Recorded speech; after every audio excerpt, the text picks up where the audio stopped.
பஸ்ல நல்ல கூட்டம் இருக்கே, நமக்கு சீட்டு கிடைக்கும். நாம தான் ரிசர்வேஷன் பண்ணிருக்கோம்ல. ரிசர்வேஷன்லாம் ஓகே தான். தண்ணியே கொடுக்காதவனுங்க சீட்டு கொடுத்துருவானுங்களா? இன்னும் ஒரு போலீஸ் படையே நிக்குதுங்களா? போலீஸ் ஆபீசர் தான் கண்டக்டரா? నువ్వు ఎల్లింది బస్సు దిర. என்னடா சொல்றாரு? What's problem sir? నువ్వు యాకే మాట్లాడుతుಲ್ಲ? மச்சி நீ கொஞ்சம் இரு, நான் சொல்லி புரிய வைக்கிறேன். அதாவது சார், எங்களுக்கு வந்து no Kannada, only Tamil, little English, you talk I talk. என்ன மச்சான் நான் சொல்றது? ನೀವು ಸತ್ಯವಾದಿ ಹೇಳು.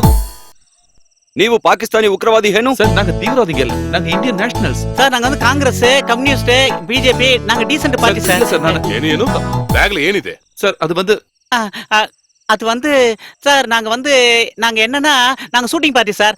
ಶೂಟಿಂಗ್? ನೀವು ಉಗ್ರದೇನೋ? ஐயோ இல்ல சார், நான் சொல்றது கேளுங்க. ಅರೆಸ್ಟ್ ಮಾಡಿ. அந்த ஷூட்டிங் இல்ல Arrest ಮಾಡಿ. சார். இது shooting, marriage shooting sir. we are innocent sir. ஏய் தேவையில்லாம எதுக்கு பேசுற? ஏதோ பணத்தை கொடுத்து கரெக்ட் பண்றா. Sir I videographer, this my assistant. ஐயோ இது எப்பறா சொல்லி புரிய வைக்கிறது? சார் நான் வந்து ಎಲ್ಲಿ ಬಾರೋ. என்ன பிரச்சனை? சார் நீங்க தமிழா சார்? ஆமா. ரொம்ப நல்லதா போச்சு சார். நாங்க தீவிரவாதிகள்னு சொல்லி எங்களை புடிச்சு நிக்க வச்சிருக்காங்க சார். நாங்க தமிழ்நாட்டுல இருந்து வந்த 2 வீடியோகிராஃபர் சார். இங்க பெங்களூர்ல ஒரு மேரேஜ் கவரேஜ்க்காக வந்தோம்.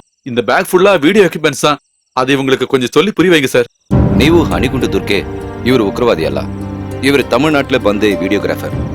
C inspector, he is not A terrorist. ಇವರಿಗೆ ಕನ್ನಡ ಬರುತ್ತಿಲ್ಲ. Language is A problem. ಹೌದಾ? ಓಕೆ. என்னத்த சொல்றாரு? Okay okay. உள்ள போ சார். ஓகே வந்துடுறா டேய். சீக்கிரம் வந்துரு.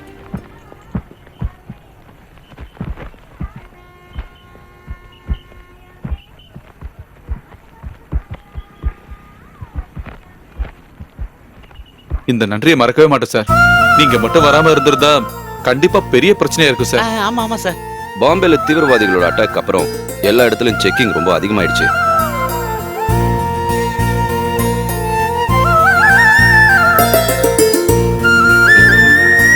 எந்த ஊருக்கு போறீங்க? நாங்க 2 பேரும் சென்னைக்கு போறோம் சார். என் பேரு சதீஷ். நாங்க ஒரு ஸ்டுடியோ நடத்திட்டு இருக்கேன். இது என் அசிஸ்டன்ட் சுந்தர். ஸ்டுடியோவை கம்ப்ளீட்டா மேனேஜ் பண்றது நான் தான். எடிட்டிங், கிராபிக்ஸ், டிசைனிங் எல்லாத்தையுமே பிச்சு உதறிடுவேன். நான் இல்லனா ஸ்டுடியோவே இல்ல சார். என்ன நான் சொல்றது? நானும் சென்னை தான். என் பேர் சுரேஷ். நீங்க என்ன பண்றீங்க சார்? பிசினஸ் பண்ணிட்டு இருக்கேன்.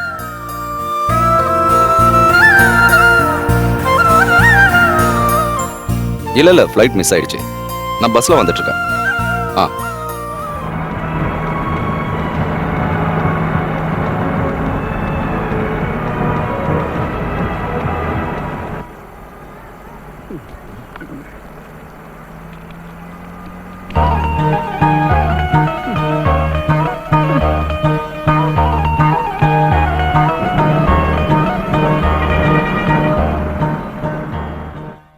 பேக மேல வச்சுட்டு கொஞ்சம் ஃப்ரீயா இருக்கலாம்ல?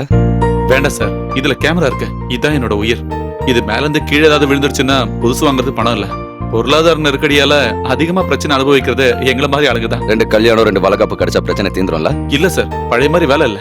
ஃப்ரீலான்ஸ் ஆளுங்க நிறைய பேர் வந்ததுனால இப்பெல்லாம் வேலை கிடைக்கிறதே இல்ல. அவங்களுக்கு ஸ்டுடியோ வேண்டாம், வாடகை கொடுக்க வேண்டாம், ஸ்டாஃப் வேண்டாம். ஒரு கம்ப்யூட்டர் மட்டும் இருந்தா பிரச்சனை முடிஞ்சு போச்சு. நம்ம கல்யாணத்துக்கு உங்க அப்பா சம்மதிக்காம இருந்தா என்ன பண்ணிருப்ப? நான் உயிரோடவே இருந்திருக்க மாட்டேன். அந்த மாதிரி எல்லாம் பேசாத செல்லம். தெய்வீக காதல்.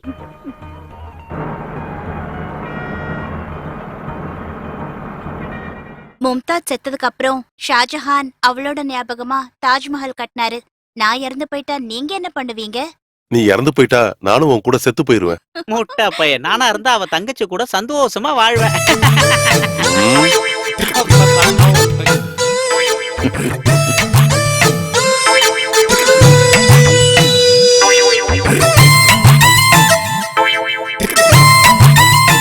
என்னாச்சு, தூக்கம் வரலையா? இல்ல சார், கொஞ்ச நாளாவே சரியா தூக்கமே வரதில்ல. முன்னெல்லாம் பஸ்ல நான் நின்னுகிட்டே தூங்கியே பயணம் பண்ணிருக்கேன். சரி, இப்ப என்னாச்சு?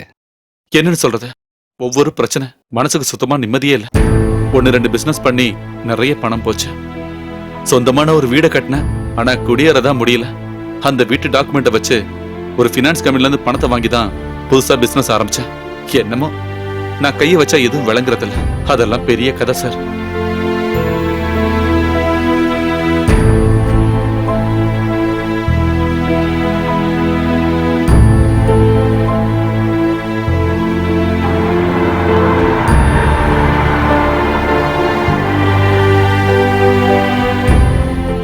உங்களுக்கு தூக்கம் வரதா இருந்தா தூங்க.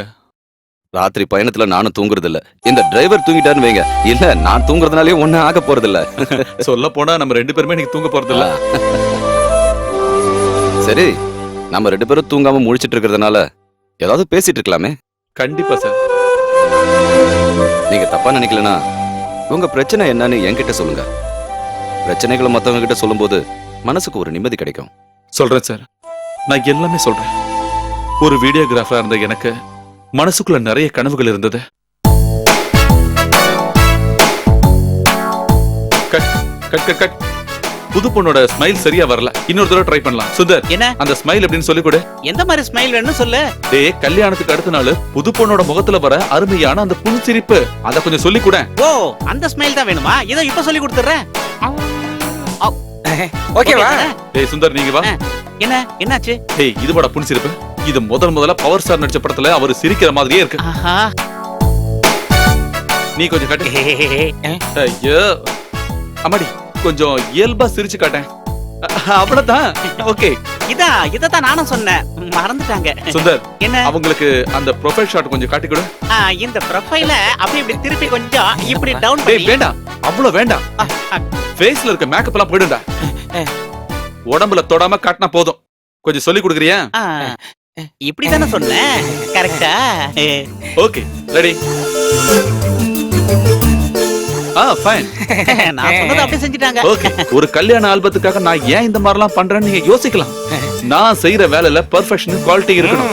என்னோட ஷார்ட்ஸ் எல்லாமே சினிமா ஸ்டைல்ல தான் இருக்கும். அது உங்களோட கல்யாண சிடி பார்க்கும்போது உங்களுக்கு புரிஞ்சிடும். இவர் இந்த மாதிரி கேமரா தூக்கிட்டு இங்க சுத்த வேண்டிய ஆளே கிடையாது. ஒருவேளை ஒரு சினிமால இருந்திருந்தா ஒரு சந்தோஷ் சிவன், ஒரு பாலுமகேந்திரா மாதிரி இவர் ஆயிருந்திருப்பாருன்னு சொல்றாரு. கொஞ்சம் வரீங்களா? இதோ வந்துட்டேன். டேய், தயவு செஞ்சு என்ன கொஞ்சம் வாழ விடுங்களேன்டா. போங்கடா, பேக் அப். Thank you.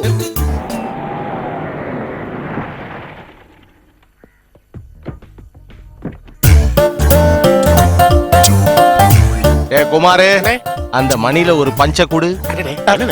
டேய், காலிங் பெல் அமுக்க சொன்னேன்டா. அதுவா புரிகிற மாதிரி சொல்ல வேண்டியதானே? சொல்லிட்டாலும். டேய், நல்லா அமுக்குடா, அப்பதான் உங்களுக்கு கேக்கும். இந்த பெல்ல சவுண்ட் பக்கத்து வீட்டுக்காரனுக்கே கேட்கும் முதலாளி. யாரையும் காணோம். ஏய், யாரா அது? தோ இங்க இங்க இங்க. நீங்களா? வாங்க வாங்க. ரொம்ப அன்போடெல்லாம் வரவேற்காதீங்க, புரியுதா? பாக்கும்போது சிரிச்சு பேசி எந்த பிரயோஜனமும் இல்ல. பணத்துக்கு பணம் தான் வேணும். ஐயா வட்டிக்கு விடுறது புண்ணியத்துக்காக இல்ல, 4 காசு பாக்குறதுக்காக தான். ஆமா, எங்க அந்த ஜெகதீஷ்? முதலாளி ஜெகதீஷ் இல்ல முதலாளி, சதீஷ். அதெல்லாம் எங்களுக்கு தெரியும். கில்லாடியாச்சே, பெரிய கில்லாடி. கூப்பிடுங்க அவனை. அவன் தூங்கிட்டு இருக்கான், என்ன எழுந்திருக்க? அது சரி, அவன் நிம்மதியா தூங்குவான். ஏன்னா பணம் கொடுத்தனா தூக்கம் இல்லாம சுத்திட்டு இருக்கேன். கூப்பிடுங்க அவனை, இல்ல உள்ள வந்து நான் கூப்பிடுவா. இல்ல வேண்டாம், நானே அவரை கூப்பிடுறேன்.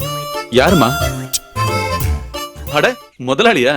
என்ன அப்படியே நின்னுட்டீங்க? உள்ள வாங்க, வந்து உட்காருங்க. நான் இங்க ஒண்ணு உட்கார்றதுக்கு வரல. என்கிட்ட ஓவர் ஆக்டிங் காட்டாத என்ன? என் பணம் மேட்டர் என்னாச்சு? அசலு தான் வரல, வட்டியாவது கட்டணும்னு உனக்கு தெரியாது? அண்ணே, அது வந்து இந்த வந்து போயெல்லாம் வேண்டாம். உன்னோட இந்த ஆக்டிங்க பார்த்து எனக்கு சலிச்சு போச்சு. அதெல்லாம் நடக்காது. எனக்கு இன்னைக்கு என் பணம் வேணும். இல்லனா எனக்கு எப்படி வாங்கணும்னு தெரியும். என்ன அந்த மாதிரி செய்ய வச்சிராது. எனக்கு கொஞ்சம் டைம் நீங்க கொடுத்தே ஆகணும். டைம் எல்லாம் நிறைய கொடுத்தாச்சு. உன்கிட்ட பணம் இல்லனா உன் அண்ணன் தாசில்தார் இருக்கான்ல, அவன்கிட்ட வாங்கிக்கலாம். டெய்லி நிறைய லஞ்ச பணம் வாங்கிட்டு இருக்காருல்ல, அவரு நினைச்சாருன்னா உடனே கொடுத்துட முடியல. அண்ணன் கிட்ட நான் பணம் எல்லாம் கேக்குறதே இல்ல. ஒரு வாரம் நீங்க எனக்கு டைம் கொடுத்தே ஆகணும். அதுக்குள்ள நான் எப்படியாவது பணத்தை தந்துடுறேன். அது சரி, நீ ஆளு சூப்பர் ஆச்சே. கொலை குற்றத்துக்காக நான் உள்ள போய் படுத்தனா அதுக்கப்புறம் நீ பணம் தர வேண்டிய அவசியமே இல்லையே. கண்டிப்பா நான் உங்களுக்கு அடுத்த வாரம் பணம் தந்துடுறேன். நம்பலாம்ல? நிச்சயமா.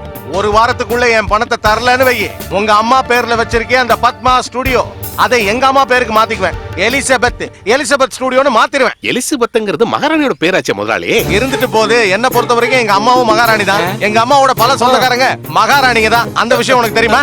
அப்புறம் சொன்னது ஞாபகம் இருக்கட்டும், ஒரு வாரம் தான் டைம். இப்ப நான் கிளம்புறேன். பணம் கிடைக்கலன்னு வை, என் உண்மையான முகத்தை நீ பார்க்க வேண்டியிருக்கும். ஏய் வாடா.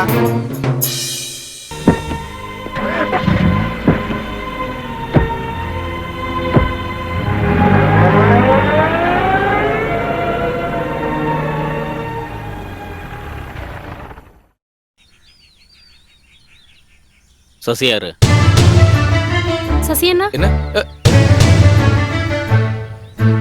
இந்த போட்டோவை இங்க இருந்தா பிரிண்ட் எடுத்து கொடுத்தீங்களா? கொடுங்க சார். இல்ல சார். பொய்யாடா சொல்ற ராஸ்கல். போட்டோல மார்பிங் பண்ணி கல்யாணத்தையாட நிறுத்துறீங்க. இந்த போட்டோல இருக்கிற இவன் யாரா? இது பக்கத்து தெருவுல இருக்கிற கோபால் சார். இந்த ஸ்டுடியோவோட ஓனர் யாரு? அது கேக்குறீங்க? வாயை மூடுடா. சார், எங்க முதலாளி பேரு சதீஷ். இவனை நாங்க கூட்டிட்டு போறோம். அந்த ஆள் வந்தா ஸ்டேஷனுக்கு வர சொல்லு. ஏய் நடடா. சீக்கிரம் வர சொல்லுமா அவரை.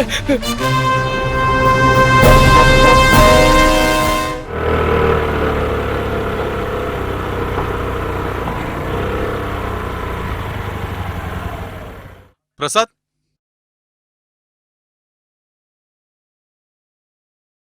என்னடா என்ன விஷயம்? மொத்தமா பிரச்சனை ஆயிடுச்சு. இந்த காலத்துல எவனையுமே நம்ப முடியல. என்னடா விஷயம் என்னன்னு சொல்லு. ஏதோ ஒரு பொண்ணோட பையனோட போட்டோ மாஸ்கிங் பண்ணி அதை பிரிண்ட் போட்டு கொடுத்ததுனால சசியை போலீஸ் அரெஸ்ட் பண்ணி கொண்டு போயிட்டாங்க. என்னையே ஸ்டேஷனுக்கு வர சொல்லிருக்காங்களா? ஓ, உங்ககிட்ட எத்தனை தடவை சொல்லியிருக்கேன் நமக்கு நம்பிக்கையானவங்கள தான் வேலைக்கு வச்சுக்கணும்னு. இந்த மேட்ரு மட்டும் வெளியே தெரிஞ்சுன்னு வை, உன் ஸ்டுடியோக்கு யாராவது போட்டோ எடுக்க வருவாங்களா? அவன் இந்த மாதிரி பண்ணுவான்னு நான் கொஞ்சம் கூட எதிர்பார்க்கல. இப்ப என்ன செய்யறதுன்னே தெரியல. அந்த எஸ்ஐ உனக்கு நல்ல பழக்கம் இருக்குல்ல? பழக்கலாம் இருக்கு, ஆனா அந்த ஆளு ஒவ்வொரு நேரத்திலயும் ஒவ்வொரு மூட்ல இருப்பாரு. உனக்கு தெரியாதுன்னு சொல்றதுல அர்த்தமே இல்ல. உன் ஸ்டுடியோல இருந்து தான் இந்த போட்டோவை பிரிண்ட் எடுத்து கொடுத்திருக்காங்க. நீ அந்த குடும்பத்தை பத்தி கொஞ்சமாவது யோசிச்சு பாரு. இனி யாராவது ஒரு பையன் அந்த பொண்ணு கல்யாணம் பண்ண முன் வருவானா? இந்த விஷயத்துக்கு இவனுக்கு சம்பந்தமே இல்ல சார்.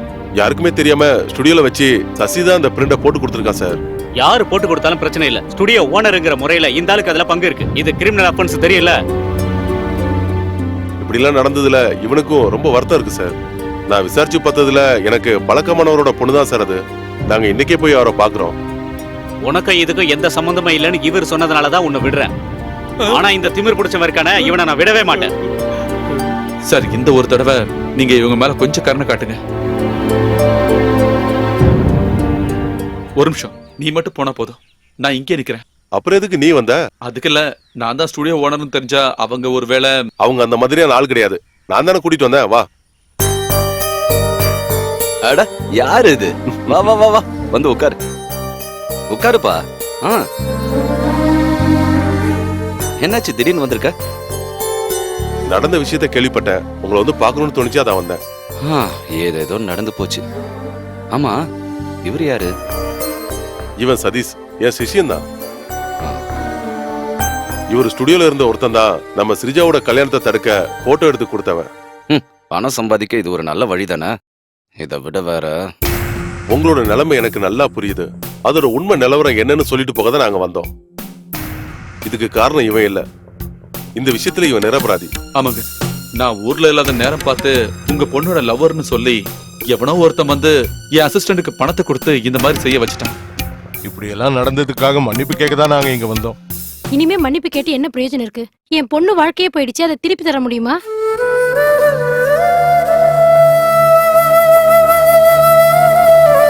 உங்களுக்கு ஏற்பட்ட பாதிப்புக்கு நான் என்ன சொன்னாலும் அதுக்கு பரிகாரம் ஆகாதுன்னு தெரியும். இருந்தாலும் சொல்றேன், நான் மாப்பிள்ளையோட வீட்டுக்கு போய் உண்மை என்னன்னு அவருக்கு சொல்லி புரிய வைக்கிறேன். வேண்டாம், அதுக்கு இனிமே அவசியம் இல்ல. அவ பின்னால சுத்தி லவ் பண்ணிட்டு இருந்த ஒரு பையன் தான் கல்யாணத்தை தடுக்கிறதுக்காக இந்த மாதிரி எல்லாம் பண்ணான்னு நான் அவங்க காலை பிடிச்சு கெஞ்சி பார்த்துட்டேன். கேட்கவே இல்ல. என் பொண்ணு எந்த ஜென்மத்துல என்ன பாவம் பண்ணாலும் இனிமே அவங்களே வந்து கேட்டாலும் அந்த பையன் வேணான்னு என் பொண்ணு சொல்லிட்டா. நீங்க கவலைப்படாதீங்க, கடவுள் உங்களுக்கு நல்லதே பண்ணுவாரு. ஆமா, ஸ்ரிஜாங்க?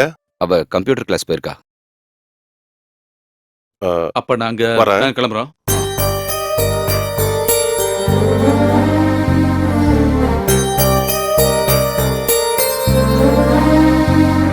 என்னம்மா, படிப்புலாம் எப்படி போயிட்டு இருக்கு? நல்லா போயிட்டு இருக்கு. நீ இப்படி ஒரு முடிவு எடுப்பன்னு நான் கொஞ்சம் கூட எதிர்பார்க்கவே இல்லை. நல்ல மனசு இருக்கிறவங்களால தான் இப்படி ஒரு முடிவு எடுக்க முடியும். ஸ்ரீஜா கண்டிப்பா உனக்கு தகுதியான ஒரு பொண்ணு தான்.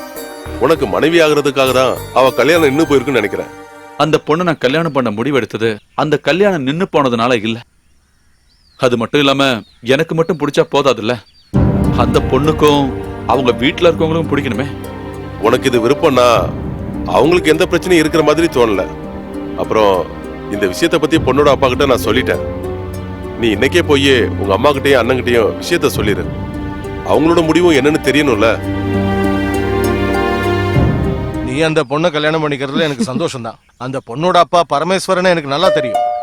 நம்ம குடும்பத்துக்கு ஏத்த சம்பந்தம் தான். ஆனா எனக்கு இவனை நினைச்சாதான் பயம். இங்க பாரு, கல்யாணம் முடிஞ்ச அப்புறம் இந்த மாதிரி ஊதாரித்தனமா சுத்திக்கிட்டு இருந்தேன்னு வையே, அதுக்கு கல்யாணமே பண்ணிக்காம இருக்கலாம். அதெல்லாம் கல்யாணத்துக்கு அப்புறம் சரியாயிடுங்க. இவ்ளோ நாளா கல்யாணமே வேண்டான்னு சொன்ன ஆளு இப்போ கல்யாணத்துக்கு சம்மதிச்சது பெரிய விஷயம் தானே. இனிமே 1-2ன்னு பேசி குழந்தைனார் கல்யாணம் நிக்க வேண்டாம். நீ சொல்லுவடி. இத பண்றேன் அதை பண்றேன்னு எவ்வளவு பணத்தை அழிச்சிருக்கான் தெரியுமா இவன். இப்போ ஒரு ஸ்டுடியோ நடத்துறான். கேள்விப்பட்டீங்களா இவன் ஸ்டார்ட் பண்ண வேலைய? அந்த பார்த்த சாரதி இருந்ததுனால போலீஸ் கிட்ட அடி வாங்காம தப்பிச்சான். ஒரு விதத்துல அது நல்லதுதான். அந்த மாதிரி எல்லாம் நடந்ததுனால தானே இவனுக்கு இப்ப கல்யாணம் பண்ணணும்னு ஆசை வந்திருக்கு. என்னம்மா நீங்க இந்த அளவுக்கு அப்பாவியா இருக்கீங்க? இவன் இப்படி ஆனதுக்கு நீங்க தான் காரணம்.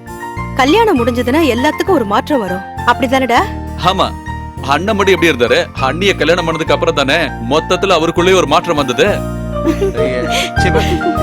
அப்புறம் நாளைக்கே நீங்க எல்லாருமா சேர்ந்து அவளோட அப்பா கிட்ட பேசணும்.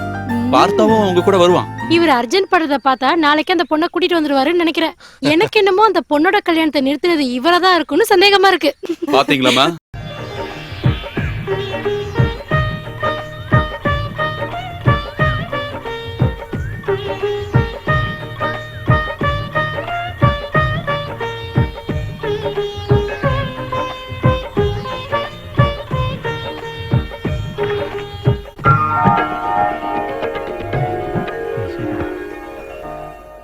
ஆ?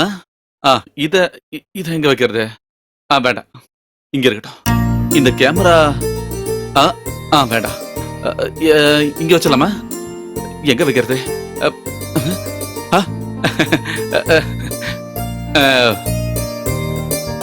இந்த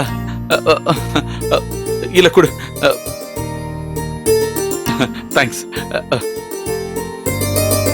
உட்காரு உட்காரு.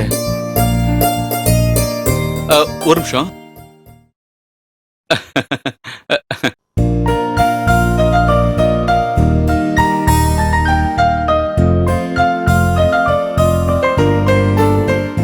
போன் ஆஃப் பண்ணிடல. போட்டோ மாஸ்க் பண்ண சசிக்கு தான் முதல்ல என் நன்றியை சொல்லணும். அந்த ஃப்ராடுக்கா? ஆமா, அவ அன்னைக்கு அந்த மாதிரி பண்ணதுனால தானே எனக்கு ஒண்ணு கிடைச்சது. யாரு இந்த ராத்திரியில? Happy married life. பிரசன்டேஷன் கொடுத்துட்டு ஓடிலான்னு பாக்குறியா? வாடா உள்ள. காலையில கல்யாணத்துக்கு வர முடியாததால முதல்ல சாரி கேட்டுக்கிறேன்.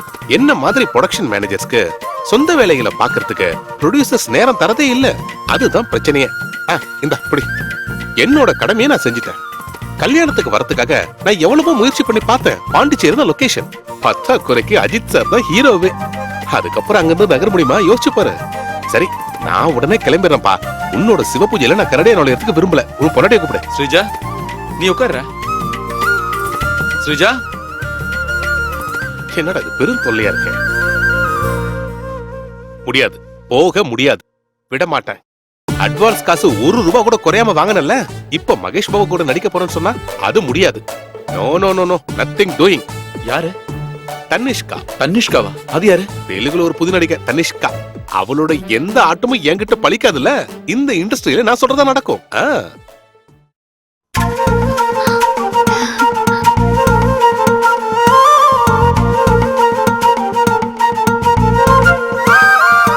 எனக்கு ரொம்ப சந்தோஷமா இருக்குடா. நல்ல மகாலட்சுமி மாதிரி பாசிட்டிவ் எனர்ஜியா இருக்கிற பொண்ணுதான் கிடைச்சிருக்கா. இது ரஃபீக். சொல்லணும்னா என்னோட பெஸ்ட் ஃப்ரெண்டே வந்தான். சினிமால ப்ரொடக்ஷன் கண்ட்ரோலர். நீ அதிர்ஷ்டம் பண்ணவுமா? இவன மாதிரி ஒரு நல்லவனா கிடைச்சதுக்கு நீ போன ஜென்மத்துல புண்ணியம் பண்ணிருக்கணுமா? இவன் ஒரு சாதாரண வீடியோகிராஃபர் ஆக வேண்டிய ஆளே கிடையாது. இவனோட ஃபியூச்சரே சினிமால தான். இவன் கண்டிப்பா பெரிய கேமராமேன் ஆவான், அதுல சந்தேகமும் இல்ல. சரி, நீ ஏதாவது சாப்பிட்டியா இல்லையா? நான் சாப்பிட்டுதான்ப்பா வரேன். சரி, குடிக்க ஏதாவது? ஒன்னும் வேண்டாம். சரிம்மா, நான் கிளம்புறேன். என்னோட எல்லா வித வாழ்த்துக்கள். Good night, sweet dreams. வரமா? தேங்க்யூடா.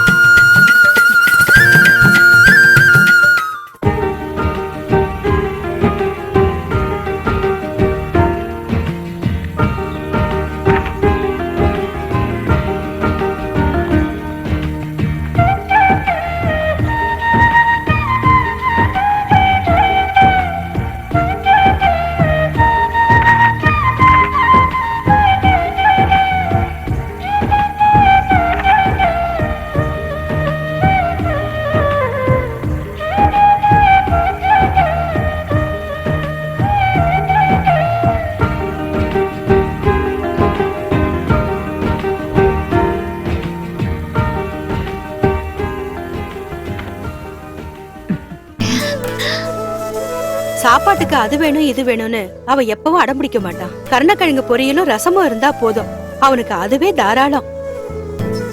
ஆனா அவங்க அண்ணனுக்கு வாரத்துல ஒரு நாளாவது நான்வெஜ் பண்ணி ஆகணும், இல்லனா இங்க பெரிய பிரச்சனையே பண்ணிடுவான். அவனுக்கு கல்யாணம் பண்ணி வச்சதுக்கு அப்புறம் அந்த தலைவலி எனக்கு இல்ல. அவன் பொண்டாட்டி நல்லாவே சமைப்பா. நான்வெஜ் செய்யறதுக்கு எனக்கு தெரியாதே.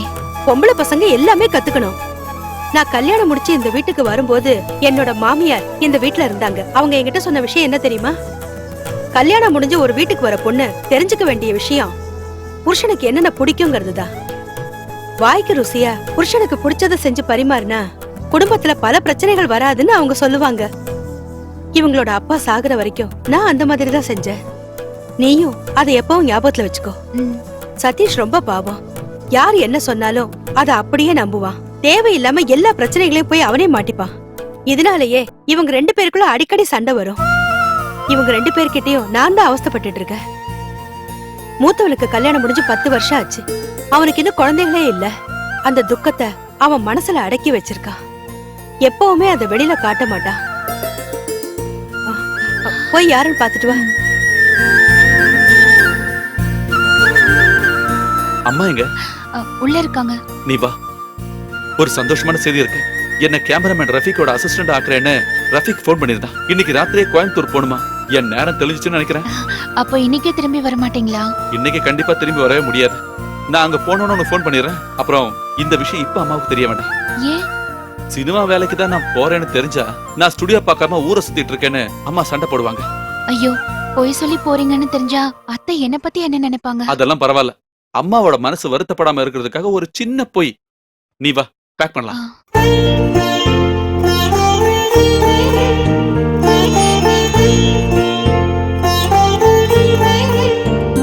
ரஃபீக், அடா பயங்கர பசிப்பா. ரொம்ப நேரம் வெயிட் பண்ணி பார்த்தேன், பசி தாங்கல. Train Leto. உட்காரு. சரி, நீ சாப்பிடு. இல்ல வேண்டாம், நான் குளிச்சு ஃப்ரெஷ் ஆகி. குளிக்கிறதெல்லாம் அப்புறம் பாத்துக்கலாம்.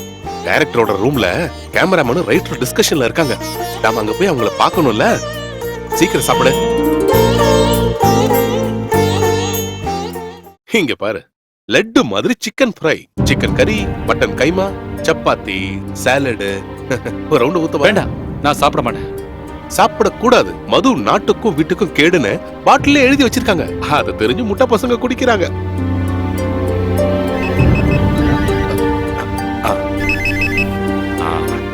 ஹலோ, என்னம்மா சொல்லு. சவுண்ட் வருதா? பழசாயிடுச்சுன்னா சத்தம்லாம் வர்றது இயல்புதான். இப்ப எதுவுமே பண்ண முடியாது. ரொம்ப டிஸ்டர்பன்ஸா இருந்தா ஒண்ணு பண்ணு, அதை ஆஃப் பண்ணிட்டு குப்பர் படுத்து தூங்கு. கேக்குறேன். நச்சு குப்பத்துல ரோட்டோரம் படுத்து இருந்த பொண்ணு இப்ப அவளுக்கு ஸ்பிளிட்டேசில வர சவுண்ட் அலர்ஜியா இருக்காமா. யாரு? அந்த அசாந்தி. வரும்போது காக்காவோட லெக் பீஸ் மாதிரி இருந்தா. ப்ரொடக்ஷன் சாப்பாடை சாப்பிட்டதுக்கு அப்புறம் தான் இந்த கலரு அழகெல்லாம் வந்துச்சு. இங்க பாரு, இந்த ப்ரொடக்ஷன் சாப்பாட்டை 2 வாரம் சாப்பிட்டேன்னா நீ ஷாருக் கான் மாதிரி ஆயிடுவ. சரி, இது எந்த மாதிரி டைப் சினிமா? இது ஃபுல்லா ஒரு ஃபேமிலி சப்ஜெக்ட் தான்.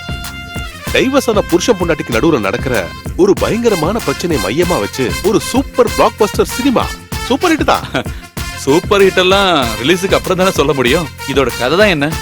கதையெல்லாம் அதுக்கப்புறமா சொல்றேன். அதுக்கு முன்னாடி கேமராமேனை நாம போய் பார்த்தாகணும். அதுக்கப்புறம் வந்துட்டு குளிச்சிட்டு சாப்பிடு. இப்ப படத்தோட 3/4 ஷூட் பண்ணி முடிச்சாச்சு. இனிமே கிளைமேக்ஸ் என்னன்னு முடிவெடுக்காம அடுத்த சீனுக்கு போக முடியாது. May come in sir? Yes. Rafeeq, நாளைக்கு லொகேஷன் ஓகே தானே? Okay sir. சேகர் சார், இதான் நான் சொன்ன ஆளு. ஒரு 5 நிமிஷம் ரஃபிக், இதை நான் முடிச்சுட்டு வந்துடுறேன். இப்ப நம்ம வச்சிருக்கிற கிளைமேக்ஸ் ரொம்ப சாதாரணமா இருக்கு. இந்த ஃபேமிலி சப்ஜெக்ட பொறுத்த வரைக்கும் எதிர்பாராத ஒரு முடிவு தான் கிளைமேக்ஸா இருக்கணும். அப்பதான் லேடிஸை நம்மளால கவர் பண்ண முடியும். நீங்க என்ன சொல்றீங்க சேகர்? கரெக்ட் தான் சார். ஸ்ட்ரைட்டா கதை சொல்லிட்டு போறதுல எந்த பிரயோஜனம் இல்ல. ஒரு ட்விஸ்ட் வேணும். அதத்தான் நானும் சொல்றேன். நீங்க வேற மாதிரி யோசிச்சு பாருங்களேன். 1-2 யோசிச்சிருக்கேன். அதுல பெட்டரானத இப்ப நான் சொல்றேன். லீகலா டைவர்ஸ் ஆகி பிரிஞ்சு இருக்கிற லேகாவுக்கும் ரவிக்கும் குடும்பத்துல இருக்கிற சொந்தக்காரங்க வேற கல்யாணம் பண்ண பாக்குறாங்க. இவங்க 2 பேருக்கும் வேற ஒருத்தர் கூட வாழ்றத பத்தி யோசிக்கவே முடியல. ஆனா அவங்களோட குழந்தை ரவி கூட தான் இருக்கா. குழந்தைய திரும்ப வாங்குறதுக்காக ரேகாவோட அப்பா குடும்ப நல கோர்ட்ல கேஸ் போட்டிருக்காரு. ஆனா குழந்தைக்கு அப்பாவும் வேணும், அம்மாவும் வேணும். இதுக்கு இடையில ரேகாவுக்கு அவங்க அப்பா வேற இடத்துல நிச்சயம் பண்றாரு. ரேகாவுக்கு கல்யாணம் நிச்சயம் பண்ணதை கேள்விப்படுற ரவிக்கு ரொம்ப ஷாக்கா இருக்கு. ரேகா இந்த கல்யாணத்துக்கு சம்மதிப்பான்னு ரவி கொஞ்சம் கூட எதிர்பார்க்கவே இல்ல. 2 பேருக்கும் எதுவுமே செய்ய முடியாத நிலைமை. கல்யாணத்தன்னைக்கு மணமேடையில ரேகா உக்காந்துகிட்டு இருக்கா. பக்கத்துல மணமகன் ஐயரு எதிரில மந்திரம் ஓதிக்கிட்டு இருக்காரு. ஆனா ரேகாவோட கண்கள் யாரையோ தூரத்துல தேடிக்கிட்டே இருக்கு. அந்த ஆடிட்டோரியத்துக்கு பின்னால இருக்கிற ரவி ரேகாவை பாத்துக்கிட்டே இருக்காரு. தான் புருஷன் தன்னை தேடி வந்திருக்கான். ஒண்ணுமே செய்ய முடியாத ரேகாவோட நிலைமை. டென்ஷன். சில நொடிகள்ல சில மாதிரி உட்கார்ந்திருக்க அவ கழுத்துல மணமகன் தாலிய கட்டுறாரு. அப்படியே ரீரே கடிங்க தூக்குறோம். எதுவுமே செய்ய முடியாத ரவி அங்கிருந்து கிளம்புறான். இந்த கிளைமேக்ஸ்ல எந்த புதுமையும் இல்ல. இந்த மாதிரி நிறைய படங்கள்ல வந்திருக்கு. ஆமா சார், இதே மாதிரி ஒரு தெலுங்கு படத்துல கூட நான் பாத்திருக்கேன். புருஷன் இருக்கிற ஹீரோயின் வேற ஒருத்தரை கல்யாணம் பண்ணிட்டா படம் பார்க்க வர லேடிஸ் ஏத்துக்க மாட்டாங்க. இதுலயே வேற ஏதாவது சேஞ்ச் பண்ணுங்க. நானும் யோசிக்கிறேன். சார், நான் ஒரு சஜஷன் சொல்லவா? கம்முனிடுறா. சாரி சார், ஒண்ணு இல்ல. அவர் ஏதோ சொல்றேன்னு சொன்னார்ல, நல்லா இருந்தா வச்சுக்கலாமே. நீங்க சொல்லுங்க. கிளைமேக்ஸோட சிச்சுவேஷன் அதேதான் சார். மணமேடையில உட்கார்ந்து இருக்கிற ஹீரோயின் கல்யாண மண்டபத்துல முதல் புருஷன் இருக்கான். டென்ஷனோட சில நிமிஷங்கள். தாலி கட்டுறதுக்கு கொஞ்சம் முன்னாடி மம்மி அப்படின்னு ஒரு சின்ன குழந்தை கூப்பிடுறா. ஹீரோயின் பார்க்கும்போது அது தன்னோட குழந்தை தான். மம்மி, டாடி வந்திருக்காங்க, நீங்க வாங்க நம்ம டாடி கிட்ட போலான்னு சொல்லி இந்த ஹீரோயினிய மண்டபத்துல இருக்கிற புருஷன் கிட்ட இந்த குழந்தை கூட்டிட்டு போகுது. அங்க வச்சு அவங்க ஒன்னா சேர்றாங்க. அதுக்கப்புறம் சென்டிமெண்ட்ஸோட சில நிமிஷங்கள். குடும்பமே ஒன்னா சேருது. அங்க இருக்கிறவங்க எல்லாருமே சந்தோஷப்படுறாங்க. இதத்தான் நான் சொல்லலான்னு வந்தேன். குட், நல்லா இருக்கு. லேடிஸுக்கு கண்டிப்பா இந்த கிளைமேக்ஸ் பிடிக்கும். நீங்க என்ன சொல்றீங்க? ரொம்ப நல்லா இருக்கு சார். அப்ப இதை ஃபிக்ஸ் பண்ணிடலாமா? நீங்க ரைட்டரா? பேர் என்ன? சதீஷ். சேகர் சார் கிட்ட கேமரா செட்டை செய்யறதுக்காக வந்தான். எதுக்கு நீங்க கேமரா அசிஸ்டண்டா சேர்றீங்க? உங்களுக்கு தான் நல்ல ஸ்டோரி சென்ஸ் இருக்குல்ல. நல்ல கதை பண்றதுக்கு நீங்க ட்ரை பண்ணுங்க. சினிமாவுக்கு இப்ப நல்ல எழுத்தாளர்கள் தான் தேவை. கேமரா அசிஸ்டண்டா நீங்க ஜாயின் பண்ணீங்கன்னா பல வருஷம் கழிச்சு தான் நீங்க படமே பண்ண முடியும். ஆனா இது அப்படி இல்ல. ஒரு படம் கிளிக் ஆயிடுச்சுன்னா அடுத்த படத்துக்கு நீங்க கேட்கிற சம்பளத்தை கொடுப்பாங்க. உங்ககிட்ட நல்ல கதை இருந்தா கொண்டு வாங்க. என்னோட அடுத்த படத்துக்கு உங்க கதையை நான் பயன்படுத்திக்கிறேன். Thank you sir. சரி, அப்ப நம்ம கிளம்பலாம். வர வாங்க. இங்க பாரு, நான் கடைசியா சொல்றேன். இனிமே வீடியோ கேமராவையோ இல்ல ஸ்டில் கேமராவையோ உன் கையில எடுக்கவே கூடாது. மூவி கேமரான்னு சொன்ன மூக்க அப்படியே உடைச்சிரும், தெரிஞ்சுக்க. ஆமா, ஏன்? டேய், டைரக்டர் சார் சொன்னது கேட்டல. அவரோட அடுத்த படத்துக்கு உன்னோட கதையை யூஸ் பண்றதா சொல்லிருக்காரு. சாரோட அடுத்த 2 படத்துக்கும் கதை இன்னும் ரெடி ஆகவே இல்ல. நீ சீக்கிரமா போய் 2-3 கதையை ரெடி பண்ணி சார் கிட்ட வந்து சொல்லு. எவ்வளவு பணம் கிடைக்கும் தெரியுமா உனக்கு? ஒரு படம் மட்டும் ஹிட் ஆயிடுச்சுன்னு வையே, அப்புறம் லட்சக்கணக்கில் கொண்டது உன் கால்ல கொட்டுவாங்க. 1-2 கதையோட சில ஐடியாஸ் மட்டும் என்கிட்ட இருக்கு. நீ ஐடியா பண்ணுவியோ பண்ண மாட்டியோ, சீக்கிரமா கதையை ரெடி பண்ணிடு. சரி, திரும்ப போறதுக்கு ராத்திரி ஏதாவது ட்ரெயின் கிடைக்குமா? ஒரு ராத்திரி கூட அவளை உன்னால பிரிஞ்சு இருக்க முடியல. நீ அதிர்ஷ்டம் பண்ணவண்டா. மகாலட்சுமி மாதிரி ஒரு பொண்ணு கிடைச்சிருக்கா. ஆனா என் நிலைமைய கொஞ்சம் யோசிச்சு பாரு. சண்டை போட்டு போன சைராபானு வரலையா? என்னோட எல்லா நம்பிக்கையும் ஒரு நிமிஷத்துல நொறுக்கிட்டாச்சு. அழகான ஹோம் நர்ஸ் வேணும்னு பத்திரிக்கையில நான் ஒரு விளம்பரம் கொடுத்திருந்தேன். அடுத்த நாள் காலையில அவ திரும்பி வந்துட்டால. பெரிய பிரச்சனை பண்ணாங்களா? பிரச்சனை பண்ணாலா? பெரும் பிரச்சனை பண்ணிட்டால. என்ன பத்தி உனக்கு தெரியும்ல. அவ வயலண்ட் ஆனா, நான் சைலண்ட் ஆயிட்டேன்.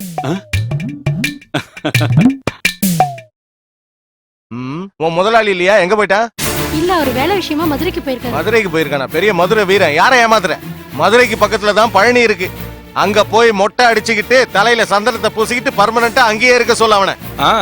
எனக்கு பணத்தை கொடுக்காம ஒளிஞ்சுக்கிட்டு இருக்கான் அவன். இந்த வட்டி வின்சென்ட்டை எவனாலும் ஏமாத்த முடியாது. கரெக்ட். என்ன ராஜா பண்ற? கம்ப்யூட்டர்ல வந்து சினிமா பாத்துட்டு இருக்கியா?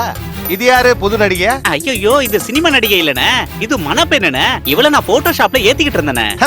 பஞ்ச பரதேசி. இந்த மாதிரி பொண்ணுங்களை ஷாப்ல ஏத்தி அவங்க வாழ்க்கையை கெடுக்கிறதே உங்களுக்கு வேலையா போச்சுன்னு எனக்கு தெரியும். என்னடா அது கருப்பு பெட்டி மாதிரி இருக்கு? அண்ணா, அது கேமராண்ணே.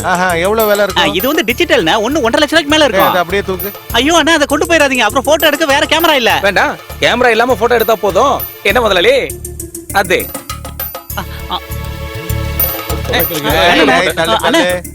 போங்கடா, சும்மா வேடிக்கை பார்த்துட்டு இருக்காத. கார்ல கொண்டு போய் வை. முதலாளி வெயிட்டே இல்ல. இத வச்சு எப்படி படம் எடுக்கலாம்னு நாம கத்துக்கலாம் முதலாளி. இந்த டிவியை கூட எடுத்துக்கலாமா முதலாளி? வேணாண்டா, பசங்க சினிமா பார்த்து கெட்டு நாசமா போட்டோம். கரெக்டா சொன்னீங்க. செல்லம், இப்ப அடிக்கிற வெயிலுக்கு கருப்பு கொடையை விட வெள்ளை கொடை தான் ரொம்ப நல்லதான். 18 வயசுல இருந்து அர்த்தராத்திரியில கூட பிடிக்கிறது எங்க முதலாளி பழக்கமா வச்சிருக்காரு.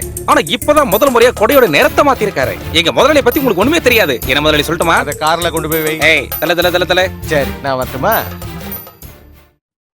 இப்ப என்ன பண்றது? ஸ்கிரிப்ட் எழுத சொன்னதும் முதல்ல ஞாபகம் வந்ததே உன்னோட இந்த முகம்தான். போங்க.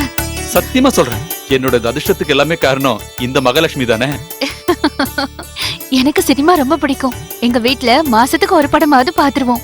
கதை, திரைக்கதை, வசனம்னு ஸ்கிரீன்ல பாக்கும்போது ஜனங்க எதுக்காக கை தட்டுறாங்கன்னு எனக்கு அப்ப தோணி இருக்கு. அதுதான் ஒரு எழுத்தாளனுக்கு கிடைக்கிற அங்கீகாரம், பேனாவோட சக்தி. இந்த விஷயத்தை அத்தை கிட்ட சொல்ல வேண்டாம். வேண்டாம் வேண்டாம், இப்ப சொல்ல வேண்டாம். இப்போதைக்கு சஸ்பென்ஸாவே இருக்கட்டும். எல்லாம் ஓகே ஆனதுக்கு அப்புறம் சொல்லலாம். டேய் சதீஷ், டேய் கொஞ்சம் சீக்கிரமா வாயேன்.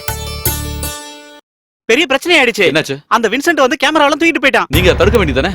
அவன் பேசிட்டு இருக்கும்போது எடுத்துட்டு போயிட்டான்பா. அது மட்டும் இல்ல, கம்ப்யூட்டரையும் எடுத்துட்டு போறதா சொல்லியிருக்கான். நாளைக்குள்ள பணத்தை கொடுக்கலனா கேமராவும் வித்துருவானா. நான் இல்லாத போது கேமரா எடுத்துட்டு போனது ரவுடிசம். நம்ம கண்டிப்பா போலீஸ்ல கம்ப்ளைண்ட் பண்ண வேண்டியதா. இனி போலீஸ் கேஸ்னு ஊர்க்காரங்களா சிரிக்கணுமா என்ன? வட்டிக்கு பணம் வாங்கி ஸ்டுடியோ ஆரம்பிக்கும் போதே நான் வேண்டான்னு சொன்னேன். கடன் வாங்கினா என்ன? என் வீட்டோட டாக்குமெண்ட் அதனால கையில இருக்குல்ல. அந்த பணத்துக்கு இதுக்கு மேல கேரண்டி தேவையே இல்ல. உன் அண்ணனுக்கு இந்த விஷயம் தெரிஞ்சா பெரிய பிரச்சனை தான். மானம் போயிடுச்சுன்னு சொல்லி என்ன நிம்மதியா இருக்க விட மாட்டான். அப்போ அண்ணனோட மானத்தை பத்தி தான் உங்களுக்கு கவலை இல்ல? அவனுக்கு அவ்வளவு மான ரோஷம் இருந்தா கொஞ்சம் பணம் எனக்கு தர சொல்லு. டேய், இது நாள் வரைக்கும் அவனுக்கு எவ்வளவு பணம் கொடுத்திருக்கான்? இந்த வீட்டோட பாகத்தை வாங்கி நீ புது வீடு கட்டும் போதும் பணம் கொடுத்து உதவினது அவன்தான். உன் வீட்டு வாடகை மட்டும் மாசம் மாசம் நீ வாங்கிட்டு இருக்கல்ல. எனக்கு தெரியுமா, எது செஞ்சாலும் அண்ணன் செய்யறது தான் சரி. நான் என்ன பண்ணாலும் தப்பு. ஏன்னா அவன் பெரிய தாராச்சே. உங்ககிட்ட நான் என்னன்னு சொல்றது? எனக்கு நீங்க 2 பேருமே ஒண்ணுதான். அவர் இறந்ததுக்கு அப்புறம் ஒல்ல வழக்க தான் நான் ரொம்ப கஷ்டப்பட்டிருக்கேன். அவனுக்கு செஞ்சதை விட உனக்கு தாண்டா நான் அதிகமா செஞ்சிருக்கேன். நீ நேரா ஸ்டுடியோக்கு போ.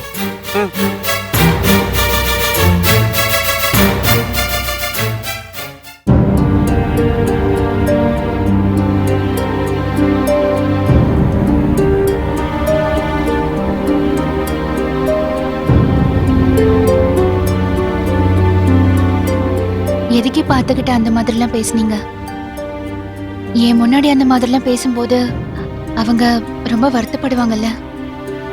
நம்மளோட நல்லதுக்காக தானே அவங்க அப்படி சொல்றாங்க. அவங்க முகத்தை பார்த்தாலே தெரியுது அவங்க ரொம்ப வருத்தமா இருக்காங்க. இல்ல இல்ல, எங்களுக்குள்ள எப்பவுமே இங்க இப்படிதான். நீ ஒண்ணும் பெருசுப்படுத்த வேண்டாம். நான் அந்த வின்சென்ட போய் பார்த்துட்டு வந்துடுறேன். இருங்க, அங்க போய் நீங்க தேவையில்லாம பிரச்சனை எல்லாம் பண்ண வேண்டாம். பார்த்தானாவையும் கூட்டிட்டு போங்களேன். ம்.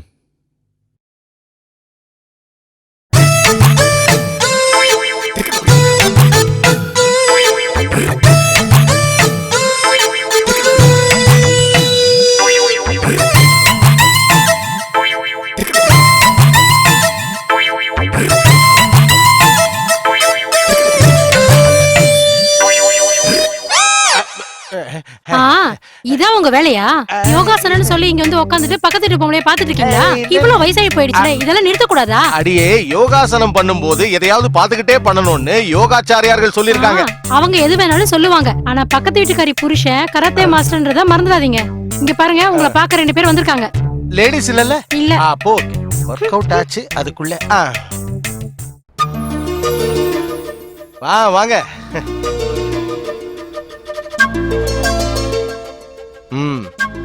உக்காரு. நான் எதிர்பார்த்தேன் விக்ரமாதித்தனும் வேதாளமும் ஒன்னா சேர்ந்து வருவீங்கன்னு. சொல்றேன்னு தப்பா எடுத்துக்காதீங்க. நீங்க செஞ்சது கொஞ்சம் கூட சரியா இல்ல. நான் இல்லாத போது ஸ்டுடியோக்குள்ள வந்து கேமரா எடுத்துட்டு போயிருக்கீங்களா? இது சரியா? ஏன் தப்புங்கிறியா?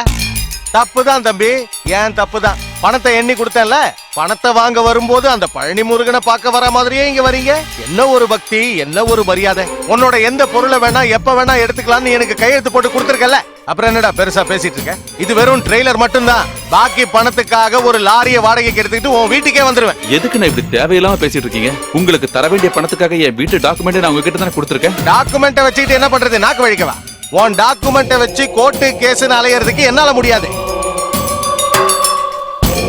கண்டிப்பா அப்படிலாம் நடக்காது. 3 லட்சம் ரூபாய் வாங்கினதுல அவன் நிறைய பணம் கொடுத்துட்டான்ல, பாக்கியையும் கொஞ்சம் கொஞ்சமா கொடுத்துருவான். அந்த கேமராவை திருப்பி கொடுத்துருங்க, இல்லனா அவன் ஸ்டுடியோல இருக்கிற வேலை எல்லாம் நின்னு போயிடும். நிக்கட்டுங்கிறேன், அப்பதானே என் வேலை நடக்கும். நான் 2 நாள் டைம் தரேன், இல்லனா கேமராவை எவனுக்காவது வித்துருவேன். நீ ஸ்டுடியோல இருந்து துரத்தி விட்டியா அந்த சசி பையன்? அவன் அந்த கேமராவை கேட்டுக்கிட்டே இருக்கான். புதுசா ஸ்டுடியோ ஆரம்பிக்க போறானா? அதோட உன் கதை முடிஞ்சிடும். என் கேமரா அவனுக்கு கொடுத்தீங்கன்னா நீங்க கண்டிப்பா போலீஸ் ஸ்டேஷன் வர வேண்டிய இருக்கும். என்னடா பயமுறுத்துறியா? வரட்டும்டா போலீஸ். நான் பார்க்காத போலீஸா? போலீஸ் என்ன தூக்குறதுக்கு முன்னாடி நான் உன்னை தூக்கிடுவேன். அப்ப நீ என்ன ரவுடிசம் பண்ணலாம்னு பாக்குறியா? அப்படிலாம் பண்ணணும்னா நீ இன்னொரு தடவை பிறக்கணும். எங்க அம்மாவும் அப்பாவும் இறந்துட்டாங்களே, இல்லன்னா ட்ரை பண்ணிருப்பேன். இவனுக்கு கொஞ்சம் டைம் கொடுன்னு உங்ககிட்ட மரியாதையா நான் சொல்லிட்டேன். ஆனா நீ என்கிட்ட ரவுடி மாதிரி பேசுற. உன்னால முடிஞ்சதை நீ செய். வாடா. டேய் இல்லடா, அந்த ஆளு என்ன பண்றான்னு நான் பாக்குறேன். நீ வா. அண்ணே வாடா.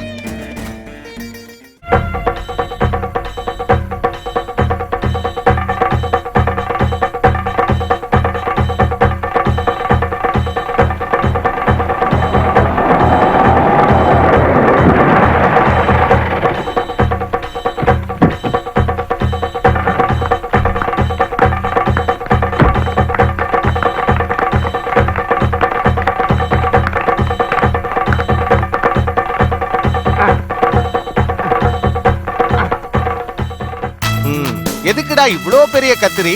இது ஒண்ணும் தையல் கடை கிடையாதே, சின்னதா வாங்க வேண்டியதானே. ஏன் அனாவசியமா செலவு பண்ற? அண்ணா நான் இதை காசு கொடுத்து வாங்கல, ஆ. பக்கத்து கடையில ஓசில வாங்கினேன். புத்திசாலி பையன், நீ நல்லா வருவடா.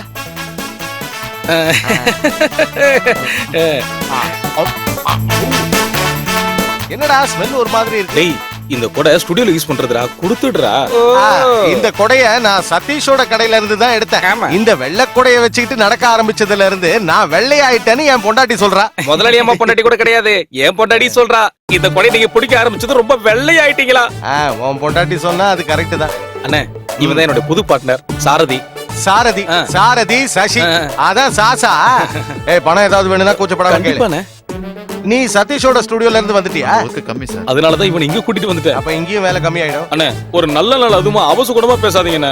ஆமா.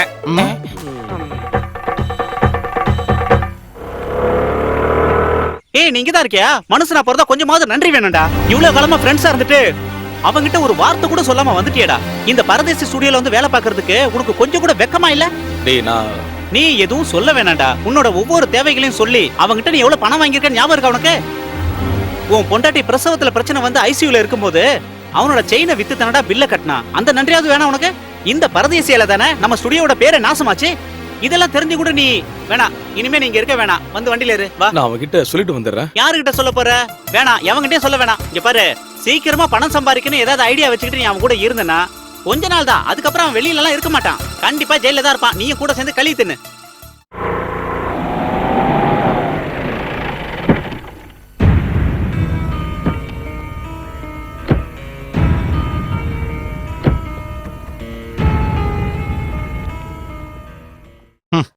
நீங்க மகாபாரதமும் ராமாயணமும் படிக்கிறதுனால எந்த பிரயோஜனமும் இல்ல. திருந்தணும்னு மத்தவங்களுக்கும் தோணணும். நீ இன்னைக்கு ஆபீஸ்க்கு போலியா? எப்படிமா போறது? இது வரைக்கும் நான் கடவுள்கிட்ட மட்டும்தான் தலை குனிஞ்சு நின்னு இருக்கேன். இப்போ வட்டிக்கார முன்னாடி கூட தலை குனிஞ்சு நிக்கிறேன். இப்ப என்ன நடந்துருச்சு கொஞ்சம் புரியும்படியா சொல்லு. அந்த வின்சென்ட் நேத்து ஆபீஸ்க்கு வந்தான். வட்டிக்காரங்கிட்ட பணம் வாங்கிட்டு பணத்தை திருப்பி கொடுக்கலன்னா கூட பரவாயில்ல, அவங்க கிட்ட மரியாதையா பேசவாவது தெரிஞ்சுக்கணும். அதை விட்டுட்டு பணம் கொடுத்தவன மிரட்டிட்டு வந்தா என்ன அர்த்தம்? ஆமா, நிச்சயமா இவன் இந்த ஜென்மத்துல திருந்த போறதில்ல. கல்யாணத்துக்கு அப்புறமாவது கொஞ்சம் மாறுவான்னு நினைச்சேன். இப்போ புதுசா ஒரு வேலையை ஆரம்பிச்சிருக்காரு. சினிமாவுக்கு கதை எழுதுறாராம். இவன் யாரு? பட்டுக்கோட்டை பிரபாகர். கொஞ்சம் நிறுத்துறீங்களா? கதை எழுதுறதுக்கு ஐஏஎஸ் டாக்டரேட் எல்லாம் படிக்க வேண்டாம், கொஞ்சம் அறிவு மட்டும் இருந்தா போதும். அது சரி, உள்ளதா இருந்தியா? தெரிஞ்ச வேலையை ஒழுங்கா செய்ய தெரியல, இப்ப கதை எழுதுறேன்னு கதை விட்டுக்கிட்டு சுத்துற. டேய், இன்னைக்கு வரைக்கும் உருப்படியா ஒரு புக்காவது படிச்சிருக்கியா? டால்ஸ்டாய், சார்ல்ஸ் டிக்கன்ஸ் இவங்க எல்லாம் யாருனாவது உனக்கு தெரியுமா? தமிழ்ல கதை எழுதுறதுக்கு இங்கிலீஷ் புக் எல்லாம் படிக்க வேண்டிய அவசியமே இல்ல, வாழ்க்கை அனுபவங்களே போதும். அது எனக்கு கொஞ்சம் அதிகமாவே இருக்கு. காலங்காத்தால எதுக்கு தேவையில்லாம பேசிட்டு இருக்கீங்க? வாங்கின படத்தை எப்படி திருப்பி கொடுக்கலாங்கிறத பத்தி மட்டும் யோசி. நான் கடைசியா ஒன்னே ஒன்னு சொல்றேன். நீ வாங்கின படத்தை திருப்பி கேட்டு ஏன் ஆபீஸ் பக்கம் இனிமே எவனும் வரக்கூடாது. அந்த ஆளுக்கும் உனக்கும் ஒரு நினைப்பு இருக்கு. அரசாங்க அதிகாரி தானே, லஞ்சம் வாங்கி நிறைய பணம் வச்சிருக்கானே, கொஞ்சம் கொடுக்க வேண்டியதானேன்னு. டேய், நல்லா விசாரிச்சு பாரு. எவங்கிட்டயும் கை நீட்டி 5 ரூபா கூட லஞ்சம் வாங்காம கிடைக்கிற சம்பளத்துல மானத்தோட குடும்பம் நடத்துறவன் தான் உன் அண்ணன். டேய், பிராக்டிக்கலா நான் ஒரு விஷயம் சொல்றேன். இந்த மாதிரி அந்த ஆளுக்கு வட்டியை கொடுக்காம நீ வாடகைக்கு விட்டுருக்கியா அந்த வீடு, அதை வித்துட்டு அந்த ஆள் கடன் அடைக்க பாரு. நான் ஒரு வீட்டை கட்டி மாசம் 10,000 ரூபாய் வாடகை வாங்குறதா உங்களுக்கு பெரிய பிரச்சனையா இருக்கு. ஆமாண்டா, நீ இப்படித்தானே பேசுவ. நீ ஒரு புது வீடு கட்டுறதுக்காக இந்த வீட்டோட பாகம் வேணும்னு என்கிட்ட கேட்டப்போ கொஞ்சம் கூட தயங்காம நான் உனக்கு பணத்தை கொடுக்கல. அதுக்கப்புறம் அந்த வீட்டை வாடகைக்கு விட்டுட்டு இங்கேயே நிரந்தரமா தங்கிட்ட. நீ புத்திசாலி தான், நான் தான் முட்டாள். அப்படி இருந்தும் என்னையே குறை சொல்ற. பரவாயில்லடா. ஓகே, இத மனசுல வச்சுதான் இவ்வளவு நாள் என்கிட்ட பேசிட்டு இருந்தீங்களா? வேண்டாம், எனக்கு யாரோட ஓசும் தேவையில்லை. நான் இங்க இருந்து போயிடுறேன். இங்க பாருங்க, அவர் அந்த மாதிரிலாம் நினைச்சு சொல்லல. தேவையில்லாம நீங்க இந்த மாதிரிலாம் அர்த்தத்தை கண்டுபிடிக்காதீங்க. வேண்டாம், நான் ஒண்ணு குழந்தை இல்ல. யாரு எதுக்காக பேசுறாங்கன்னு எனக்கு நல்லாவே புரியும். நான் சொல் டேய், நீ எப்ப வந்தாலும் ஏதாவது ஒண்ணு சொல்லி அவனை வேதனைப்படுத்திட்டு போவேன். அவன் பண்ண தப்பதானமா சொன்னேன். நீங்க எப்பவும் அவனுக்கு தான் சப்போர்ட். எனக்கு நீங்க 2 பேரும் எப்பவும் ஒரே மாதிரி தான். அவன் ஜாதகத்துல இப்ப ஒரு பெரிய கண்டா இருக்கு, அதனாலதான் இப்படி பேசிட்டு இருக்கான். நீ இதுக்கெல்லாம் கவலைப்படாத. அவரோட சுபாவமே அப்படிதான். தம்பின்ற உரிமையில தான் இப்படி எல்லாம் பேசிட்டு இருக்காரு. கொஞ்ச நேரம் ஆனதும் தனியா உட்காந்து வருத்தப்பட்டு இருப்பாரு. கல்யாணம் ஆகி வந்த நாள்ல இருந்து நான் இதெல்லாம் பார்த்துட்டு தான் இருக்கேன். ராஜி, போலாம். நான் வரமா வரமா.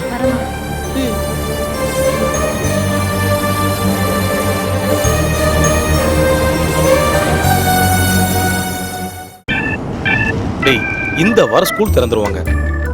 இவ்வளவு நாளா இந்த ஊருக்குள்ள அதிகமான பாஸ்போர்ட் சைஸ் போட்டோஸ் ஆர்டர் கிடைச்சது பத்மாஸுக்கு தான்.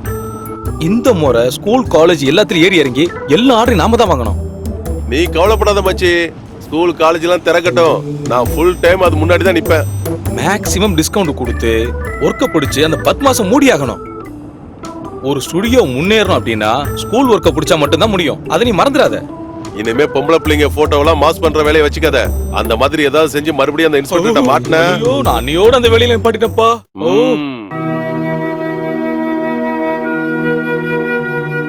ஒவ்வொரு பிரச்சனையும் வரும்போது நீங்க இந்த மாதிரி ஆயிடக்கூடாது. பிரச்சனையில இருந்து எப்படி வெளியில வரலான்னு தான் நீங்க யோசிக்கணும். என்ன பண்றதுன்னு தெரியல. கேமரா இல்லாம ஸ்டுடியோக்குள்ளே போக முடியாது. என் கேமராவை அந்த வின்சன் எடுத்துட்டு போய் சசிக்கு வித்துட்டான். ஒரு புது கேமரா வாங்குறதுக்கு எவ்வளவு ரூபாய் தேவைப்படும்? செகண்ட் ஹேண்ட்ல ஒரு கேமரா வாங்குறதா இருந்தா கூட 50,000 ரூபாய் ஆகும். அப்படின்னா என்கிட்ட இருக்கிற நகையை வித்து செகண்ட் ஹேண்ட்ல ஒரு கேமரா வாங்கிடலாம். வேண்டாம், உன் வீட்ல இருந்து கொடுத்த நகையை அடமானம் வச்சு ஒரு கேமரா வாங்குறது சரியில்லை. இனிமே உண்டு எந்தெல்லாம் சொல்லாதீங்க. அது நம்மளோடதுங்க. பணம் கிடைக்கும் போது திரும்ப எடுத்துட்டா போச்சு. அண்ணா சொல்லிட்டு போனது கேட்டல. இனிமே இங்க தங்கினா சரிப்பட்டு வராது. அந்த வாடகைக்காரங்களை காலி பண்ண வைக்கணும்னா அட்வான்ஸா வாங்கின 50,000 ரூபாய் திரும்ப கொடுத்தாகணும். உங்க அண்ணா அந்த மாதிரி பேசினாங்கிறதுக்காக நீங்க எந்த போறியா? நான் இந்த வீட்டை நிம்மதியா வாழ்றது உன் பையனுக்கு கொஞ்சம் கூட பிடிக்கல. உன்னை இந்த வீட்டை விட்டு போனவன் சொல்லலையே. நீ தானே அவனுக்கு பொறாம அது எதுன்னு சொல்லி கோவப்பட வச்ச. அவன் சொன்னதுல என்னடா தப்பு இருக்கு? என்ன நடந்தாலும் சரி, நான் இங்க இருந்து போக தான் போறேன். நீங்க என் கூட வரணும். நான் வரமாட்டேன். அப்படின்னா நீ அவங்க கூட தான் போறியா? அப்ப போ. நான் யார் கூடயும் போகல. உங்க அப்பா வாழ்ந்த வீடுடா இது. நான் சாகிறதா இருந்தாலும் இந்த வீட்டுல தான் சாவேன். அம்மா, நீங்க அப்ப இங்க தனியா இருக்க போறீங்களா? தனியா இருந்தா என்ன பிரச்சனை? பிள்ளைங்களுக்கு வேண்டாத அம்மாலா ஒண்டிக்கட்டியா தான் வாழ்ந்துட்டு இருக்காங்க. உங்க அப்பா சாகுற வரைக்கும் வாங்கின பணத்தை கேட்டு ஒருத்தன் கூட இந்த வீட்டு வாசல்ல வந்து நின்னதே இல்ல. கடனும் பிரச்சனையா இருந்தா எப்படிடா ஒருத்தனால நிம்மதியா வாழ முடியும்?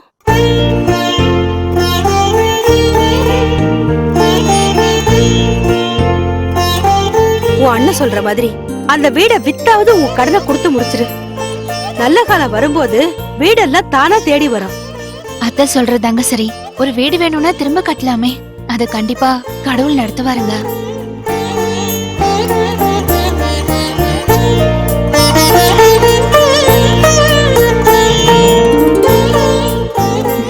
என்னங்க, பிளாஸ்க்ல டீ இருக்குங்க. தூக்கம் வரும்போது எடுத்து குடிங்க.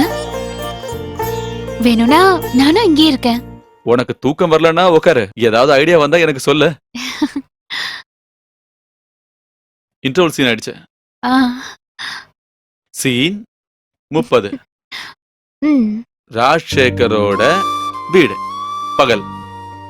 ராஜசேகரோட வீட்டுக்கு வந்துகிட்டு இருக்கிற ரமேஷோட ஜீப்.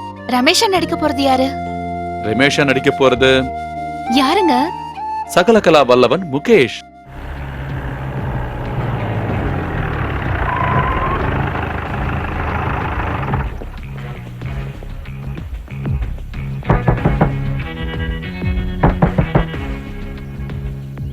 என்னையா உள்ள இருந்து எந்த சத்தமும் காணோம்? உள்ளதான் சார் இருப்பான். திருட்டு பசங்களாச்சே. யோ ராஜசேகர், நான் ஃபுட் இன்ஸ்பெக்டர் ரமேஷ் வந்திருக்கேன். கதவை திறக்கறியா இல்ல உடைக்கட்டுமா? சீன் சரியா வரல. டயலாக் இன்னும் கொஞ்சம் ஷார்ப்பா இருக்கணும்.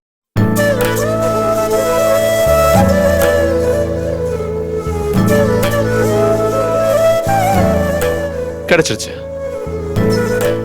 சீன் 30. ராஜசேகரோட வீடு பகல்.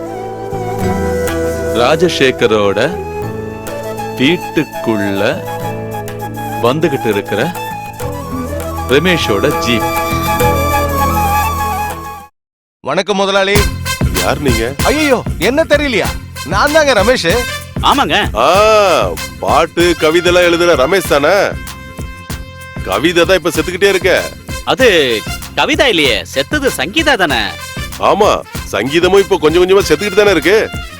விஸ்வநாதனும் ராமமூர்த்தியும் போட்ட சங்கீதம் இப்ப எங்க இருக்கு? எல்லாம் போச்சுல. முதலாளி, நீங்க மொத்தமா குழம்பி போயிருக்கீங்க.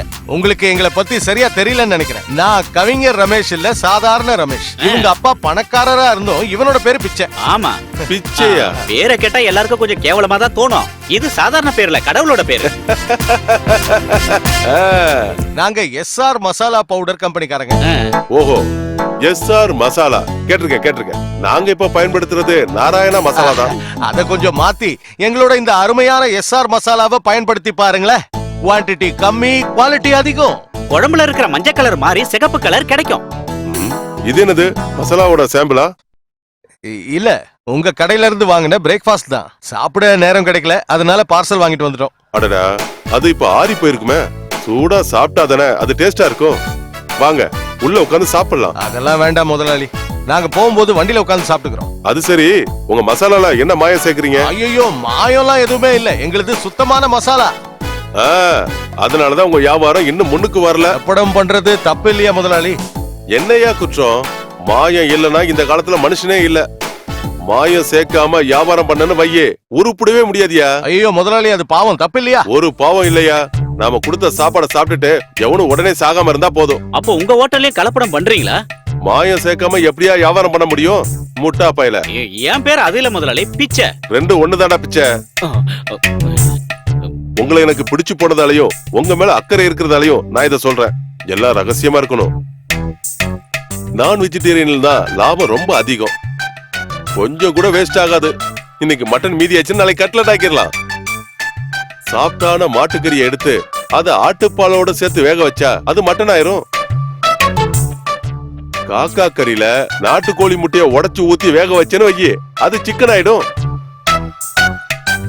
கறியில மிச்சமாயிடுச்சுன்னா மசாலாவை கழுவிட்டு ஃப்ரிட்ஜ்ல வச்சு 4 நாள் கழிச்சு எடுத்தாலும் அது ஃப்ரெஷ்ஷா இருக்கும். இவ்வளவு நாள் பழசாயிட்டா டேஸ்ட்ல வித்தியாசம் தெரியாதா?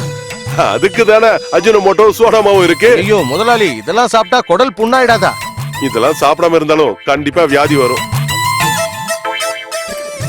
பிராண்டிலையும் சிகரெட்லயும் இது உடல் நலத்துக்கு கெடுதல்னு விளம்பரம் கொடுத்து தானே எல்லாரையும் பயன்படுத்த வைக்கிறாங்க. டாக்டர்ஸுங்களுக்கும் ஹாஸ்பிட்டலுக்கும் அப்புறம் மருந்து கம்பெனிக்கும் வியாபாரம் நடக்க வேண்டாமா? அப்படின்னா நீங்க செஞ்சுக்கிட்டு இருக்கிறது ஒரு சமூக சேவை. அதுல என்ன சந்தேகம்? இதுக்கு மேல முதலாளியால என்ன செய்ய முடியும்? உங்களால முடிஞ்சதை நீங்க செய்றீங்க. இதெல்லாம் ஒரு வியாபார யுத்தி தானே. இதெல்லாம் இல்லாம எப்படி வியாபாரத்தை ரன் பண்ண முடியும்? அப்படின்னா இதுதான் உங்களோட வெற்றியின் ரகசியம். அப்ப இனிமே நாம டீலிங்ஸ பத்தி பேசலாம், என்ன சொல்றீங்க? ஆமா, சொல்லுங்க உங்க டேர்ம்ஸ் அண்ட் கண்டிஷனை. சீக்கிரமா சொல்லுங்க சார். மிஸ்டர் ராஜசேகர், ஐ அம் ஃபுட் இன்ஸ்பெக்டர் ரமேஷ். உங்க ஹோட்டல்ல இருந்து நாங்க கைப்பற்றின கெட்டுப்போன ஃபுட்டோட சாம்பிள் தான் இது. கலப்படம் பண்றது எப்படின்னு சொல்லி கொடுத்ததுக்கு ரொம்ப நன்றி. இதுக்கான தண்டனை என்ன தெரியுமா? இந்த விஷயத்தை நீங்க முன்னாடி என்கிட்ட சொல்லி இருக்கலாமே. எதுக்கு தேவையில்லாம இந்த நடிப்பெல்லாம்? என்ன வேணும்னு சொல்லுங்க. எவ்வளவு வேணும்? ராஜசேகர், நீங்க பணத்தை கொடுத்து பல ஆபீசர்ஸ விலைக்கு வாங்கியிருக்கலாம், ஆனா என்கிட்ட அது நடக்காது. ஓஹோ, அதுவும் உண்மைதான். இப்போ பல ஆபீசர்களுக்கு பணத்து மேல அக்கறையே இல்ல. எல்லாருக்கும் தேவை என்டர்டைன்மெண்ட் மட்டும்தான். புரியுது? அதுக்கும் வழி இருக்கு. மைதிலி, எதுக்கு முதலாளி உங்க பொண்டாட்டி கூப்பிடுறீங்க? பொண்டாட்டிலாம் இல்லையா? செல்லம், இந்த ஆபீஸ்ல உள்ள கூட்டிட்டு போய் கொஞ்சம் விலாவரியா பேசிட்டு வா. அட, டைம் வேஸ்ட் பண்ணாம போங்க சார், போங்க. டேய், என்னடா நினைச்சிட்டு இருக்க? பொண்ணை காட்டி இந்த கேஸ்ல இருந்து ஈஸியா தப்பிச்சிடலாம் நினைச்சியா? சும்மா மிரட்டாதீங்க சார். இந்த மாதிரி ராஜசேகர் எவ்வளவோ பாத்துட்டான். போலீஸ்காரங்க நினைச்சே ஒண்ணும் பண்ண முடியல. அப்படி இருக்கும்போது வந்துட்டாரு ஃபுட் இன்ஸ்பெக்டர். ஒழுங்கா அங்க இருந்து போற வழிய பாரு. டேய் ராஸ்கல், நீ மத்த ஆபீசர்ஸ மிரட்டா மாதிரியே இந்த ரமேஷையும் மிரட்டலான்னு பாத்தியா? அடிக்கிற அடியில 32 பல்லும் வெளியே வந்து. சரவணா, பழனி, இவனை அடிச்சு கொள்ளுங்கடா.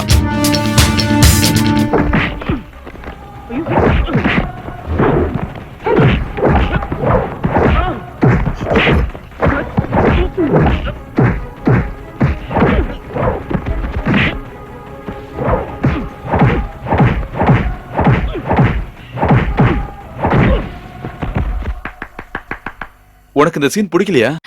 பிடிச்சிருக்கேன். அப்புறம் ஏன் கை தட்டல? நானும் கை தட்டணுமா? இப்படி கேட்டா என்ன சொல்றது? என் பொண்டாட்டி கை தட்டினா அது எனக்கு சந்தோஷமான விஷயம் தானே. இந்த ரோல கமலஹாசன் பண்ணிருந்தா ரொம்ப நல்லா இருந்திருக்கும். நான் ஒரு சின்ன எழுத்தாளமா, இப்ப சூப்பர் ஸ்டார்ஸோட டேட்லாம் எனக்கு கிடைக்காது. கடவுள் புண்ணியத்துல இந்த படம் ஹிட் ஆச்சுன்னு வையே, அதுக்கப்புறம் சூப்பர் ஸ்டார்ஸ் வச்சு படம் பண்ணலாம். இங்கதான் இன்டர்வல் வர போகுதா? இதுதானே இன்ட்ரோலுக்கு ஏத்த இடம், அதனால இங்கேயே இன்ட்ரோல் வச்சிடலாம்.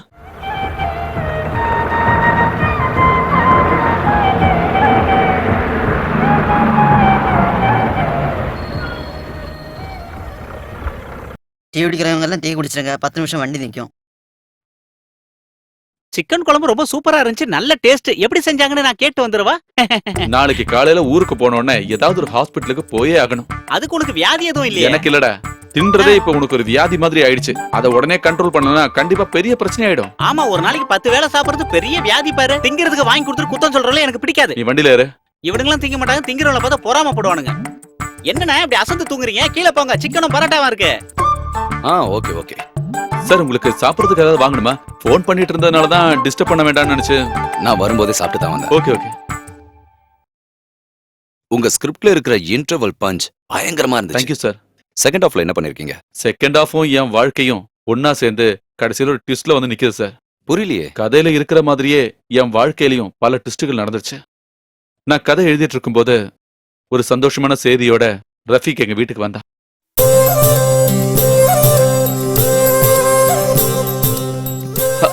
என்ன ரஃபீக் திடீர்னு வந்திருக்க? முதல்ல என்னோட வாழ்த்துக்களை சொல்லிக்கிறேன். என்னோட வாழ்த்துக்கள் பூச்செண்ட இந்த கைக்குலுக்கல் வழி உனக்கு கொடுக்கறேன். உன்னோட 4 கதையோட கதை சுருக்கத்தையும் நான் முகேஷ் சார் கிட்ட படிக்க கொடுத்தேன். அப்புறம் சார் 4த்தையும் ஓகேன்ட்டாரு. 4க்கும் டைலாக் எழுத சொல்லிட்டாரு. இவ்வளவு யதார்த்தமான கதைகளை படிச்சு ரொம்ப நாள் ஆச்சுன்னு அவர் சொன்னாரு. உனக்கு எதுவும் நம்பிக்கை இல்லாத மாதிரி தெரியுதே. அப்படிலாம் இல்ல, 4 கதைன்னு கேட்டப்போ அவங்க 2 பேரும் நடந்து வராங்க, நீங்க அவங்கள அப்படியே பார்த்துட்டே வரீங்க. Just a minute. Okay sir. Hello hello. சாருங்களா? ஆமா, முகேஷ் தான். யாரு? நான் ரஃபீக் தான் பேசுறேன் சார்.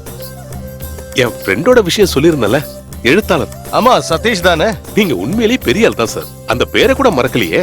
பக்கத்துல தான் இருக்காரு. இதோ கொடுக்குறேன். இந்த சார் தான் பேசுறேன். பேசு. Hello Mukesh sir.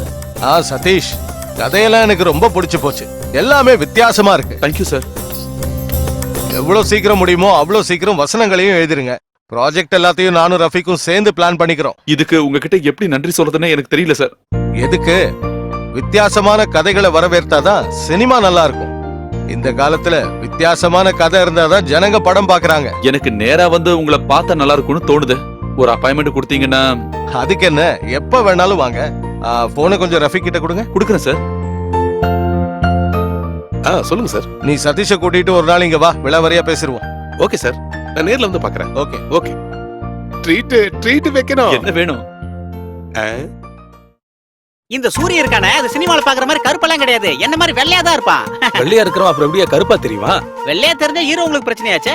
சதீஷ், உன் சினிமால எனக்கு ஏதாவது வேஷம் கிடைக்குமா? உனக்கு அந்த அளவுக்கு ஆசை இருந்தா கண்டிப்பா செஞ்சிடலாம். என்ன உங்களுக்கு சான்ஸ் கிடைக்கிறது கொஞ்சம் கஷ்டம் தான். தம்பி ராமையாவும் பிரகாஷ் ராஜும் இருக்கிறதுனால உங்களுக்கு கொஞ்சம் பிரச்சனை தான். நீ எனக்கு கண்டிப்பா சான்ஸ் தரேன்னு சொல்லிருக்கல, அதை மறந்துடாத. என்ன டேய், உன் கதையில இவனுக்கு ஏத்த மாதிரி ஆதிவாசி கேரக்டர் இருக்கா? இங்க பாரு, என் கதை முதல்ல சினிமாவா ஆகட்டும். சரிப்பா. எனக்கு நடிக்கலாம் வேண்டாம், நான் சும்மா விளையாட்டுக்கு தான் கேட்டேன். இங்க பாரு, சினிமாக்கு போறதுலாம் ஓகே, ஆனா இந்த ஸ்டுடியோ கவனிக்கலன்னு வையே, ஒரு ஈ காக்கா கூட இந்த ஸ்டுடியோக்குள்ள வராது. ரஃபீக், என்ன சொல்லாம கொள்ளாம திடீர்னு வந்து நிக்கிறேன்? ஒரு முக்கியமான மேட்ரு, அதனாலதான் வந்தேன். ஒரு நிமிஷம் வாயேன். ஒரு நிமிஷம். என்னவா இருக்கும்? ஸ்கிரிப்ட் எல்லாம் முடிஞ்சிச்சா இல்லையா? இனி ஒரு 2-3 சீன் மட்டும் தான் பாக்கி இருக்கு. அப்போ ஒரு சந்தோஷமான செய்தி இருக்கு. ஒரு ஸ்ட்ராங் ப்ரொடியூசர் என் கையில வந்து மாட்டிருக்காரு. டைரக்டர் ஷாம் தான். திடீர்னு வந்த ப்ராஜெக்ட். படத்தோட பூஜையை 5ஆம் தேதி அன்னைக்கு வச்சிருக்கோம். உனக்கு சுக்கர் அடிச்சிட்டான்னு நினைக்கிறேன். அப்புறம் உன் சம்பளம் வரைக்கும் நான் பிக்ஸ் பண்ணியாச்சு. எவ்வளவுன்னு தெரியுமா? 4 lakhs, 4 லட்சம் ரூபாய். இந்த பாரு, ஒண்ணு மறந்துடாத, இதை யார்கிட்டயும் சொல்ல வேண்டாம். இந்த ஃபீல்ட்ல பின்னாடி இந்த குத்துறவங்க தான் அதிகம். ஹைதராபாத் பிலிம் சிட்டில தான் பூஜை. சூப்பர் ஸ்டார்ல இருந்து தமிழ் இண்டஸ்ட்ரி ஃபுல்லா அங்கதான் இருக்க போகுது. ரொம்ப தேங்க்ஸ்ரா. இதுக்கு எப்படி நான் உங்ககிட்ட நன்றி சொல்றதுன்னு எனக்கு தெரியலடா. நமக்குள்ள இந்த மாதிரி தேவையில்லான வார்த்தைகளை சொல்ல வேண்டிய அவசியமே இல்ல. ஆனா ஒரு சின்ன பிரச்சனை இருக்கு. என்னடா? நம்ம ப்ரொடியூசருக்கு திடீர்னு டெல்லி வரைக்கும் போக வேண்டிய அவசரம். ஏதோ மினிஸ்டர் பாக்குறதுக்கு தான். 7ஆம் தேதி தான் திரும்பி வருவாரு. ஒரு 3-4 லட்சம் ரூபாய் என் கையில கொடுத்துட்டு போனாரு. அவரு இங்கதான் இருக்க போறாருன்னு நினைச்சு ஒரு 2-3 பேருக்கு அட்வான்ஸ் கொடுத்துட்டேன்.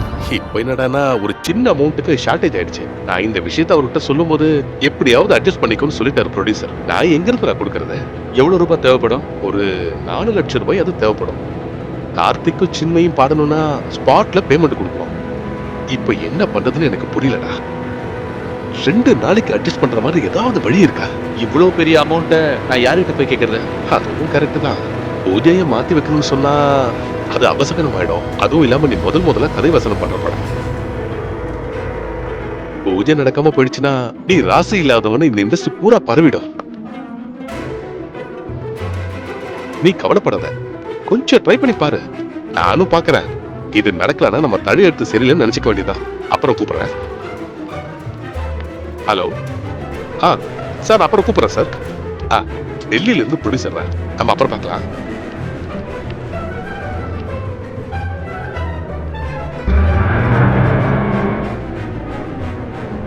கடவுளே, 4 லட்சம் ரூபாய்க்கு நான் எங்க போறது?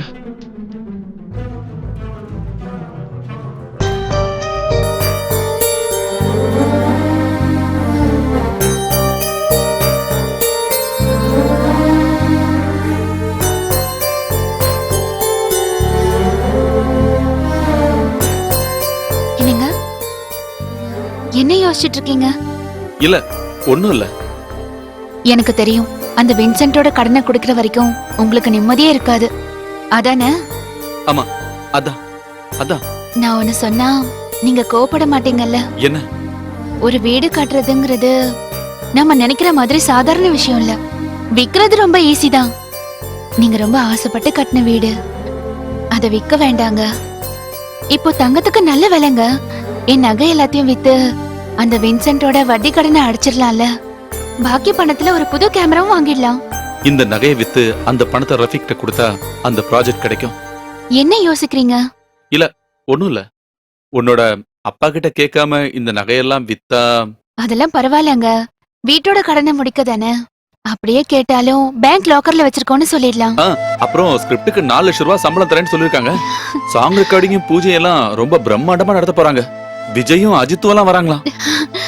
அம்மா மகமாயி, எல்லாத்தையும் நல்லபடியா முடிச்சு கொடு. நகையை மொத்தமா வித்தாலும் ஒரு 3.25 லட்சம் ரூபாய்க்கு மேல கிடைக்காது. மீதி பணத்துக்கு எங்க போறது? அதையும் வின்சென்ட் கிட்டே கேட்போம்.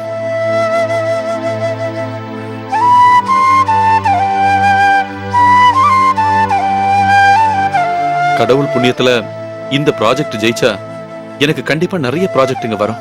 அப்போ உனக்கு இந்த மாதிரி நிறைய நகைங்க நான் கண்டிப்பா வாங்கி தருவேன்.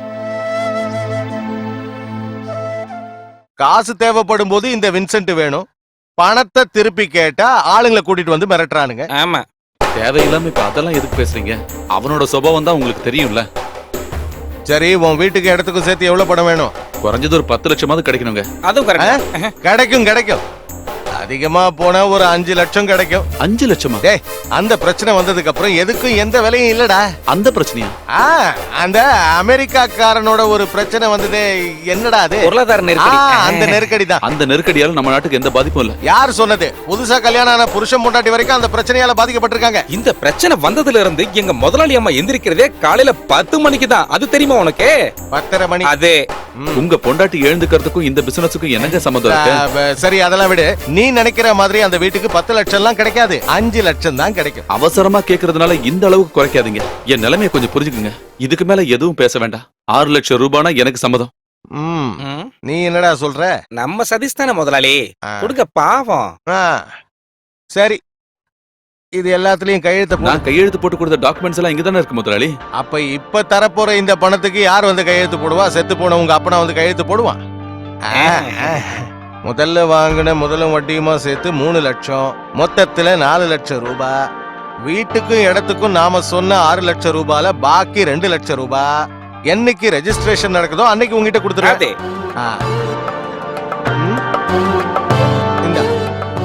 God bless.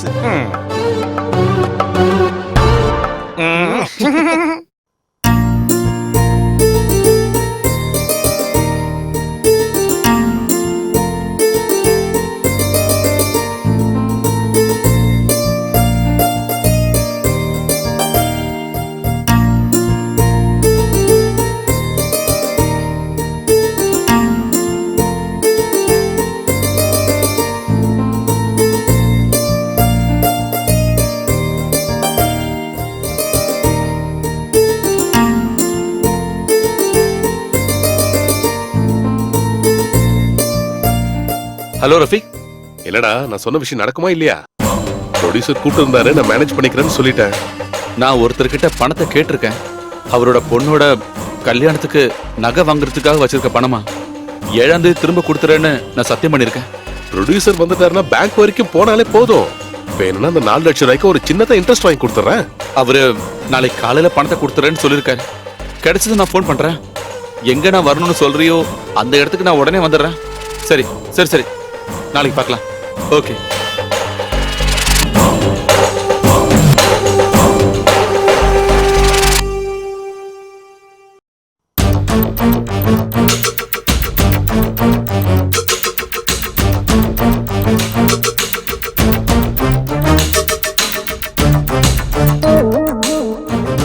இந்த ஸ்விம்மிங் பூல் எங்க இருக்கு?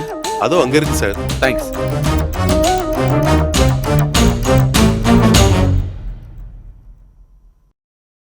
ரஃபீக், வாடா. நீ வராம நான் ரொம்ப டென்ஷனாவே இருந்தேன். உட்காரு. இவ்வளவு நேரம் நான் பிலிம் சிட்டில தான் இருந்தேன். நாளைக்கு பூஜை வேலை எல்லாம் நடக்குதுல்ல. ப்ரொடியூசர் என்கிட்ட என்ன சொன்னார் தெரியுமா? உனக்கு ஏசி ரூம் தான் கொடுக்கணுமா.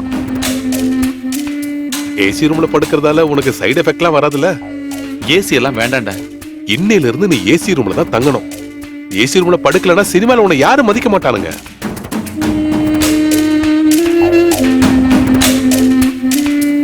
இந்த 4 லட்சம் ரூபாய் இருக்கு, என்ன பாத்துரு. அதெல்லாம் வேணாம்டா. ப்ரொடியூசர் வந்த உடனே இந்த பணத்தை வாங்கி கொடுத்துறா. அத பத்தி நீ பயப்பட வேண்டாம். இந்த பணத்தை நான் வாங்கி கொடுத்துறேன். ரூமுக்கு போய் குளிச்சுட்டு ஃபுட் ஆர்டர் பண்ணி சாப்பிடு. நம்ம ஒண்ணா சாப்பிடலாம். டேய், எனக்காகலாம் காத்துக்கிட்டு இருக்க வேண்டாம். நான் உடனே ஃபிலிம் சிட்டி போய் ஆகணும். நாளைக்கு பாப்போம். என்னோட ஸ்கிரிப்ட நீ கொஞ்சம் படிச்சு பாக்குறியா? நான் படிக்கிறதால எந்த பிரயோஜனமும் கிடையாது. டைரக்டரும் ப்ரொடியூசரும் தான்டா இதை படிக்கணும். ராத்திரி உனக்கு டைம் இருந்ததுன்னா இன்னும் கொஞ்சம் சீன்ஸ் எழுதிக்க. ஏசி ரூம்ல படுக்கும்போது ஐடியாஸ் நிறைய வரும்டா. இந்த பாரு, நாளை காலையில 9 மணிக்கு ரெடியா இரு. நாம 2 பேரும் சேர்ந்து ஸ்டுடியோக்கு போலாம். வா.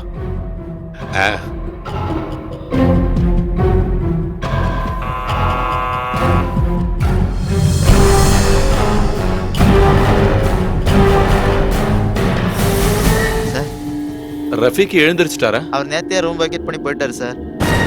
பிலிம் சிட்டிக்கு போனாரு? அது தெரியல சார்.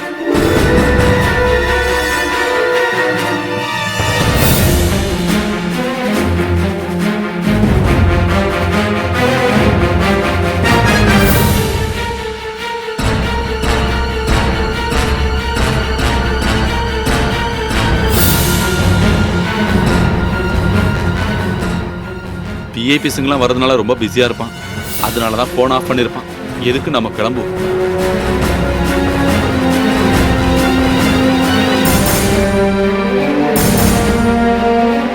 எக்ஸ்கியூஸ் மீ சார், இங்க ஒரு புது படத்தோட பூஜை நடக்குன்னு சொன்னாங்க. எங்கன்னு தெரியுமா? பூஜையா?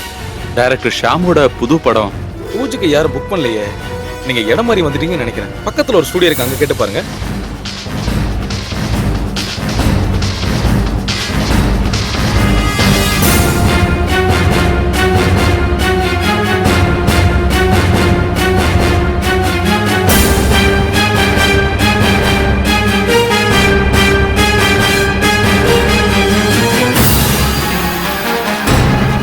என்னமோ சதி நடந்திருக்கு. அந்த 4 லட்சம் ரூபாய் எடுத்துக்கிட்டு அவன் என்ன ஏமாத்திருப்பானா?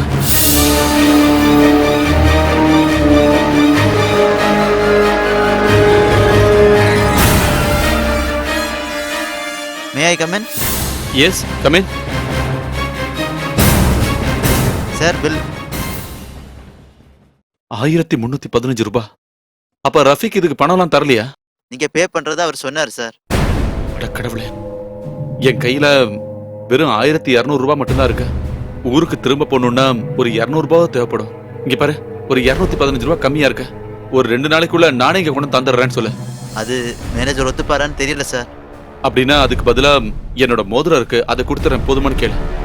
சரிங்க சார்.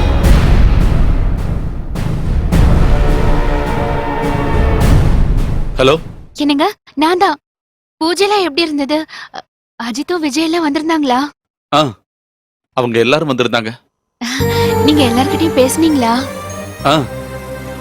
எல்லார்கிட்டயும் பேசுனேன். கடவுளே, நானும் வந்திருக்கலாம்ல. நீ வராம இருந்ததுதான் நல்லது. இங்க பயங்கர கூட்டமா இருந்துச்சு. என்னாச்சு? நீங்க ஏதோ சந்தோஷம் இல்லாத மாதிரி, உங்க குரல் ஏதோ மாறின மாதிரி இருக்கு. இல்ல, அப்படிலாம் ஒண்ணும் இல்ல. ஒருவேளை போனோட தான் இருக்கும். அப்படின்னா நான் ஒரு சந்தோஷமான விஷயம் சொல்லட்டுமா? என்ன? நம்ம சந்தேகம் கிளியர் ஆயிடுச்சு. நீங்க அப்பாவாக போறீங்க.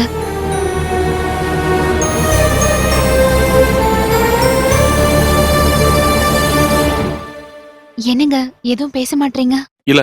ஒண்ணும் இல்ல. இந்த சமயத்துல நான் உன் பக்கத்துல இல்லைங்கிற வருத்தம் தான் எனக்கு. நான் உடனே புறப்பட்டு வந்துடுறேன். சரிங்க, வச்சிடுறேன். சரி.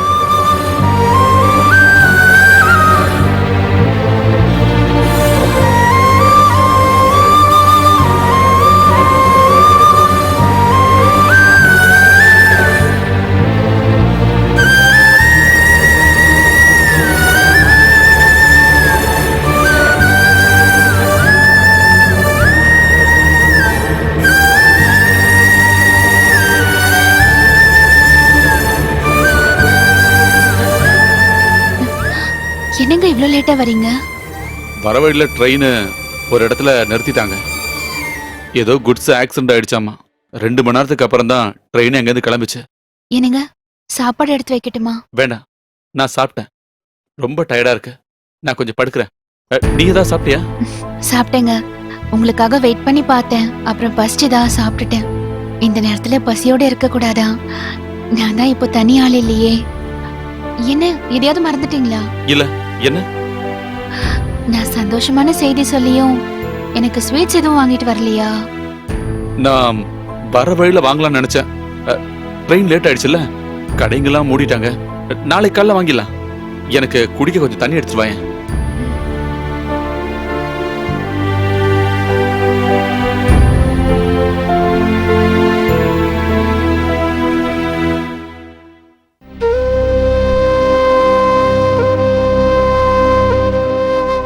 அதுவும் இல்லாம நீ முதல்ல கதை வசனம் பண்ற படம். பூஜை நடக்காம போயிடுச்சுன்னா நீ ராசி இல்லாதவனு இந்த இண்டஸ்ட்ரி பூரா பரவிடும்.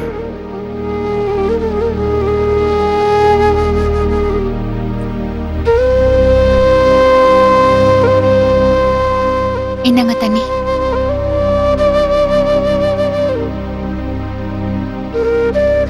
என்னாச்சு உங்களுக்கு? இல்ல, ஒண்ணும் இல்ல.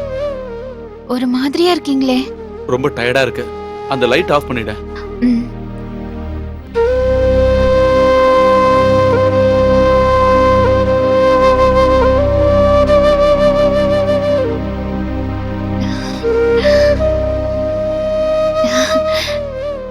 என்னங்க ம். அஜித்தோடயும் விஜயோடயும் நீங்க போட்டோஸ் எல்லாம் எடுத்துக்கிட்டீங்களா? எடுத்துக்கிட்டேன்.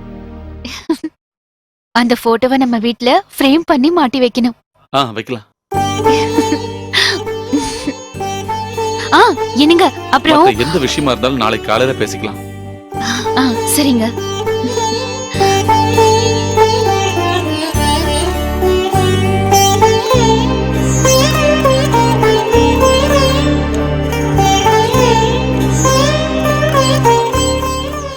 நகையை விக்கிறதுக்கு முன்னாடி என்கிட்ட ஒரு வார்த்தை கேட்டிருக்கலாம்ல. தேவையில்லாத எல்லா வேலையும் பண்ணிட்டு கடைசியா தான் இங்க வருவ. ரஃபீக் எனக்கு ரொம்ப வருஷமா பழக்கண்டா. அவன் தானே கேமராமேனே டைரக்டர் எல்லாம் எனக்கு இன்ட்ரோடியூஸ் பண்ணி கொடுத்தான். முதல்ல ஒரு சான்ஸ் கிடைச்சு அது கை நழுவி போயிடக்கூடாதுன்னு நினைச்சேன். அவன் இப்படி ஏமாத்துவான்னு எனக்கு தெரியுமா? பூஜை போட கூட காசு இல்லாத ப்ரொடியூசர் தான் லட்சக்கணக்கில் பணத்தை போட்டு படம் எடுக்க போறாரா? அவனை விடவே கூடாது. போலீஸ்ல கம்ப்ளைண்ட் கொடுத்து பிடிக்கிறோம். அது வேண்டாம். போலீஸ்ல கம்ப்ளைண்ட் பண்ணா அம்மா ஸ்ரீஜா எல்லாருக்குமே தெரிஞ்சிடும். சரி, நீ எதுக்கும் கவலைப்படாத. கோயம்புத்தூர்ல இருக்கிற வீட்டுக்கு போய் நம்ம விசாரிச்சு பாப்போம். அவன் எங்க இருக்கான்னு அவங்க வீட்டுல இருக்கிறவங்களுக்கு தெரிய வாய்ப்பு இருக்குல்ல. அம்மா, சதீஷ் வீட்ல இல்ல? இருக்காப்பா. சதீஷ், நீ உட்காருப்பா, நான் டீ எடுத்துட்டு வரேன். இல்ல வேண்டாமா. 2 நாளைக்கு முன்னாடி ஜுவல்லரி ஷாப்புக்கு போய் நகையை வித்தியா? ஏன் பேசாம இருக்க? கேக்குறேன்ல. அது வின்சென்டோட பணத்தை கொடுத்து டாக்குமெண்ட் திரும்ப வாங்குறதுக்காக தான். டாக்குமெண்ட் திரும்ப வாங்கினியா? அதுக்கு மேல அவர்கிட்ட 1 லட்சம் ரூபாய் வாங்கிக்கிட்டு வீட்டை விக்கிறேன்னு கையெழுத்து போட்டு கொடுத்துருக்கேன். அந்த 4.5 லட்சம் ரூபாவை என்ன பண்ண? என் ஃப்ரெண்டோட ஒரு அவசர தேவைக்காக நான் அவன்கிட்ட கொடுத்துட்டேன். டேய், நீ சொல்றதெல்லாம் பொய்ன்னு உன் முகத்தை பார்த்தாலே நல்லா தெரியுது. நீ என்ன செஞ்சாலும் எனக்கு தெரிஞ்சிடும். அதுக்கு காரணம் நீ டெபுட்டி தாசில்தார் சுகுமாரோட தம்பி. இந்த ஊர்ல எது நடந்தாலும் எனக்கு தெரியாம இருக்காது. இந்த விஷயம் எல்லாம் உனக்கும் தெரியுமா? வீட்டோட கடனை முடிச்சு டாக்குமெண்ட் திரும்ப வாங்குறதுக்கு தான் நகையை கொடுத்தேன். அந்த பணத்தை ஃப்ரெண்டுக்கு கொடுத்து அவனுக்கு ஹெல்ப் பண்ணிருக்காரு. பெரிய வள்ளலாச்சே. டேய், கட்டின பொண்டாட்டிக்கிட்டையாவது எப்பவும் உண்மையை சொல்ல கத்துக்க. என் பொண்டாட்டியோட நகையை விற்கவோ அடமானம் வைக்கவோ என்ன வேணாலும் செய்வேன். அதுக்கு யாருக்கிட்டே நான் சம்மதம் கேட்க வேண்டிய அவசியம் இல்ல. டேய் பாத்தீங்கல்ல, அவன் சொல்லிட்டு போறத கேட்டீங்கல்ல. இவன் இப்பதான் வாழ்க்கைய ஆரம்பிச்சிருக்கான். இவன் இப்படியே போனான்னு வைங்க, கடைசியில தலை சாய்க்கிறதுக்கு ஒரு இடம் கூட இல்லாம ரோட்ல சுத்திக்கிட்டு இருப்பான். அது நடக்க கூடாதுன்னு தான் சொல்றேன். அவனுக்கு விருப்பம் இல்லைன்னா அவனோட எந்த பிரச்சனையிலும் நான் தலையிட மாட்டேன்.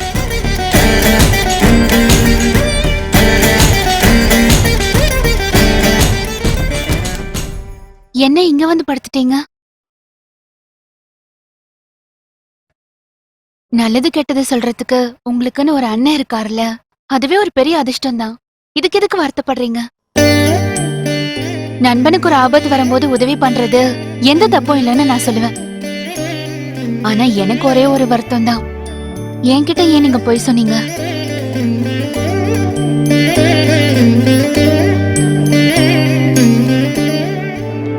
நீங்க எடுக்கிற எந்த முடிவுலயாவது உங்களுக்கு எதிரான நான் ஏதாவது சொல்லியிருக்கேனா? நீங்க சொல்றத கேட்டுக்கதாங்க எனக்கு தெரியும், எதிர்க்க எனக்கு தெரியாது. நீங்க எதுக்கும் கவலைப்பட வேண்டிய அவசியமே இல்ல. ஃப்ரெண்டுக்கு கொடுத்த பணம் திரும்ப கிடைக்கும் போது வின்சென்ட் கிட்ட அந்த பணத்தை கொடுத்து டாக்குமெண்ட்டை திரும்ப வாங்கிடலாம். நான் சொன்னது எல்லாமே போய். உன் நகையை வித்து எனக்கு கிடைச்ச மொத்த பணத்தையும் கொடுத்தது அந்த ரஃபிக்கு தான். அவன் நம்மளை ஏமாத்திட்டான். என்னங்க? அவன் மொத்த பணத்தோட எஸ்கேப் ஆயிட்டான். அவன் சொன்னது எல்லாமே பொய்ன்னு தெரியாது. அவன் என்னை ஏமாத்துறான்னு தெரியாம அவன்கிட்ட போய் மாட்டிக்கிட்டான். நம்ம வீடு நகை எல்லாமே போச்சு. உன் அப்பா அம்மாக்கு இந்த விஷயம் தெரிஞ்சா நான் அவங்க கிட்ட என்ன பதில சொல்லுவேன்?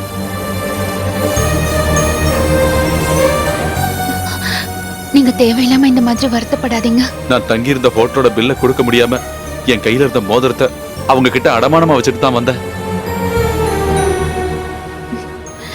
நகையை திரும்ப நம்மளால வாங்க முடியுங்க. ஆனா குடும்பத்துல ரொம்ப தேவையானது பாசமும் அன்பும் சந்தோஷமும் தாங்க. அதெல்லாம் இல்லாம நகைங்கெல்லாம் உடம்புக்கு வெறும் பாரமா தாங்க இருக்கும்.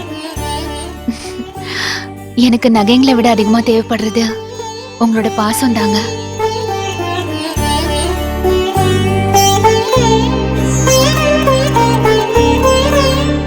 ரெண்டு மாசமா இங்க யாருக்குமே சம்பளம் தரவே இல்ல. கரண்ட் பில்லும் போன மாசம் கட்டவே இல்ல. அவனுங்க எப்போ வந்து கட் பண்ணுவானுங்கன்னு தெரியல. பில்லு கட்டாததுனால நேத்து டெலிபோனே கட் பண்ணிட்டாருங்க. இங்கதான் வேலையே இல்லையடா. நீ வேற எங்கேயாவது வேலைக்கு ட்ரை பண்ணலாம்ல. உன் வீட்டை பத்தியாவது கொஞ்சம் நினைச்சு பாடுறா. இல்லடா, நான் எங்கேயும் போக மாட்டேன். இவ்வளவு நாள் உன் கூடவே இருந்துட்டு இப்ப உனக்கு ஒரு கஷ்டம் வரும்போது உன்னை விட்டு போறதுனா இங்க பாருடா, நீ கண்டிப்பா சினிமால பெரிய ஆள வரும்னு எனக்கு நம்பிக்கை இருக்கு. ஏய், என்ன இது? பிரசவத்துக்காக வீட்டுக்கு போகும்போது யாராவது இந்த மாதிரி அழுவாங்களா? இனி எத்தனை மாசம் கழிச்சு இங்க வருவேன்னு நினைக்கும் போது எனக்கு அழுக வந்துருச்சுங்க. அதுக்கு உன் வீடு ஒன்னும் ரொம்ப தூரத்துல இல்லல்ல. 1 மணி நேரம் டிராவல் பண்ண நேரம் உன் வீட்டுக்கு வந்து நிக்க போறேன். நாங்க போனதுக்கு அப்புறம் தினமும் என்ன பார்க்க வருவீங்கல்ல? அதெல்லாம் நடக்காது. பொண்டாட்டியை விட்டு ஒரு நிமிஷம் கூட பிரிஞ்சிருக்க முடியாத புருஷன்னு உங்க வீட்டுல இருக்கவங்க எல்லாருமே என்ன தப்பா எடுத்துப்பாங்கல்ல. பாசமான புருஷங்க அந்த மாதிரி தான். உன் நகையெல்லாம் எங்க போச்சுன்னு உன் அப்பா அம்மா கேட்டாங்கன்னா என்ன சொல்வேன்? அத நினைச்சு நீங்க டென்ஷன் ஆக வேண்டாம். நகையெல்லாம் பேங்க் லாக்கர்ல இருக்குன்னு நான் அவங்க கிட்ட சொல்லிடுறேன். அப்புறம் இன்னொரு விஷயம், நான் இல்லாத நேரத்துல அத்தை கிட்ட சண்டையெல்லாம் போட்டுறாதீங்க. அத்தை பாவங்க. டோன்ட் வரி மேடம், நான் எல்லாம் மேனேஜ் பண்ணிக்கிறேன்.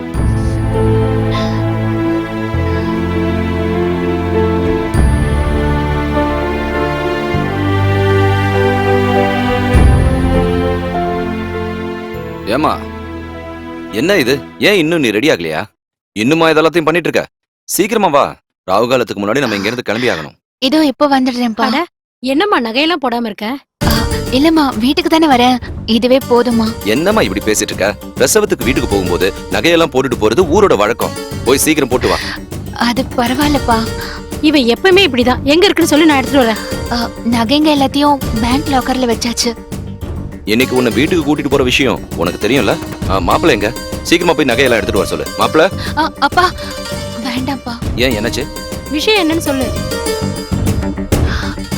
அது நகையெல்லாம் லாக்கர்ல வைக்கல. இங்க அவருக்கு அவசியமா தேவைப்பட்டதுனால நகை எல்லாத்தையும் அவர் விற்க வேண்டியதா ஆயிடுச்சு. வித்துட்டானா? கல்யாணம் முடிஞ்சு 1 வருஷம் கூட ஆகல, அதுக்குள்ளே எல்லாத்தையும் வித்து தொலைச்சிட்டானா? அப்பா கொஞ்சம் மெதுவா பேசுறீங்களா? அவருக்கு கேட்டு போகுது. கேட்கட்டுமே.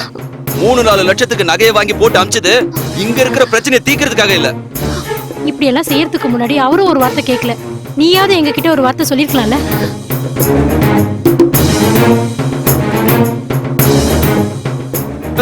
கல்யாணத்துக்கு அப்புறம் பொண்டாட்டி வீட்டுல வந்து நிக்கிறது அவனுக்கு பெரிய மான பிரச்சனை. ஆனா பொண்டாட்டியோட நகையை விக்கிறதுல அவனுக்கு எந்த வெக்கமும் இல்ல. எதுக்காக வித்தாங்க எனக்கு தெரிஞ்சாகணும். வேண்டாங்க, அமைதியா இருங்க. தேவையில்லாம பிரச்சனையை பெருசாக்காதீங்க. வாங்க நம்ம கிளம்பலாம். ஐயோ, அது சரியா வராது. இவ சொன்ன மாதிரி தான் எல்லாம் நடந்துச்சான்னு எனக்கு தெரிஞ்சாகணும். என்னங்க சொன்னா? அப்பா வேண்டாம்ப்பா. இதுக்கு மேல நீ எதுவும் பேசாத. சரிங்க, அப்படியே செஞ்சிடறேன். ஏன் மாப்பிள்ள, நான் கேள்விப்பட்டதெல்லாம் சரிதானா? அவளோட நகையெல்லாம் நீங்க எடுத்து வித்துட்டீங்களா? அந்த நகையெல்லாம் விக்கிற அளவுக்கு அப்படி என்ன பிரச்சனை வந்தது சொல்லுங்க. நகை இல்லாம அவ ஊருக்கு வந்தான்னு வச்சுக்கங்க, அங்க இருக்கிறவங்க எல்லாம் கேள்வி கேட்டு தொலைப்பாங்க. அதோட மானக்கேடு எனக்கு இல்ல, உங்களுக்கு தான். அங்க ஒண்ணு பெரிய கோடீஸ்வரங்க இல்ல, இருந்தாலும் எங்களால முடிஞ்சதை செஞ்சோம்ல. ஆனா நீங்க இப்படி பண்ணுவீங்கன்னு நான் நினைக்கவே இல்லை. நீங்களே சொல்லுங்க, நான் சொல்றதுல ஏதோ தப்பு இருக்கா? எனக்கு இத பத்தி எதுவும் தெரியாது.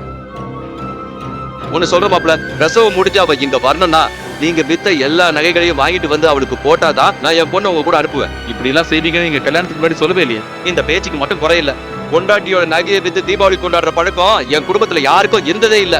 எதுக்கு இப்ப தேவையில்லாம பேசிட்டு இருக்கீங்க? நல்லா இருக்க, தம்பி செஞ்சதெல்லாம் தப்பு இல்லைன்னு சொல்றீங்களா? வாமா நம்ம கிளம்பலாம். அப்படின்னா நீங்க அவளை இங்க இருந்து கூட்டிட்டு போக வேண்டிய அவசியமே இல்ல. முதல் பிரசவம் பொண்ணோட வீட்டுல தான் நடக்கணும், சட்டம் ஒண்ணும் இல்லையே. அதை நீங்க மட்டும் முடிவெடுக்க வேண்டிய விஷயம் இல்ல மாப்பிள்ள.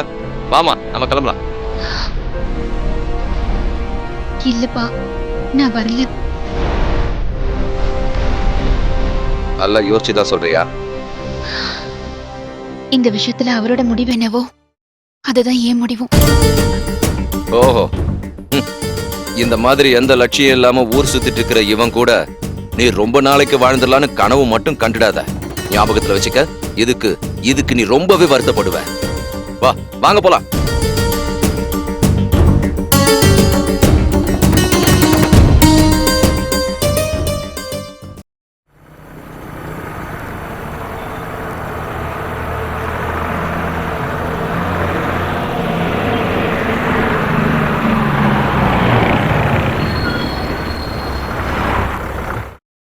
தூங்கிட்டீங்களா? சுந்தர், ஆ? டேய் எழுந்துடா. ஐயோ, அன்சிகா கூட டான்ஸ் ஆடிக்கிட்டு இருந்தேன். திடீர்னு என்ன கூப்பிட்டு ஏன்டா என் கனவை கெடுத்த?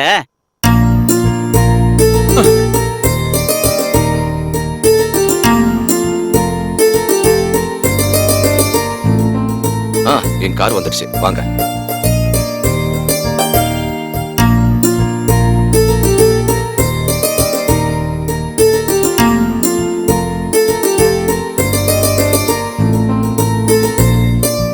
நான் உங்களை டிராப் பண்றேன். வேண்டாம் சார், நீங்க போங்க சார்.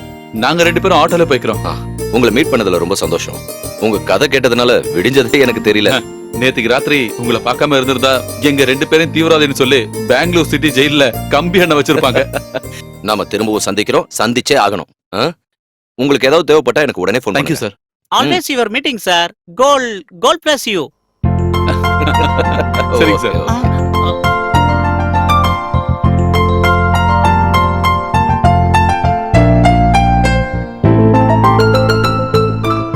ஏப்பா, நில்லுப்பா.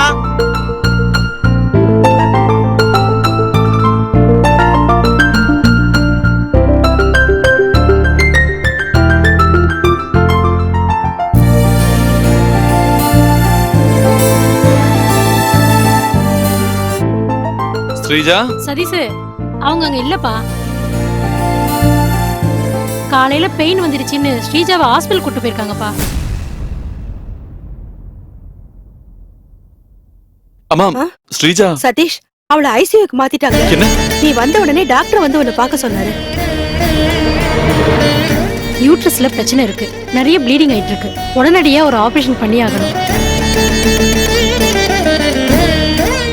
ஒரு 50,000 rupees கட்டிடுங்க. ஹலோ, ஓரியண்டல் ஸ்டுடியோ தானே? நான் சதீஷ் பேசுறேன். பார்த்தா இல்லையாங்க? 1 வாரம் ஆகுமா? இல்ல, ஒண்ணு. உங்களுக்கு ஏதாவது தேவைப்பட்டா எனக்கு உடனே ஃபோன் பண்ணுங்க.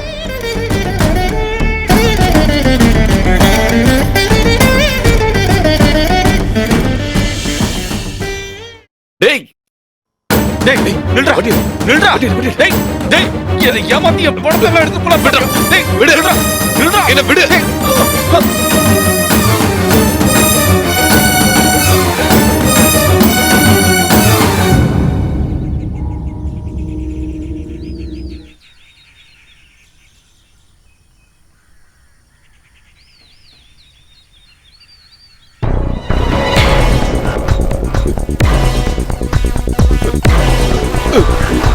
டேய் நில்றா நில்றா நில்லு டேய் சதீஷ் நீங்களா?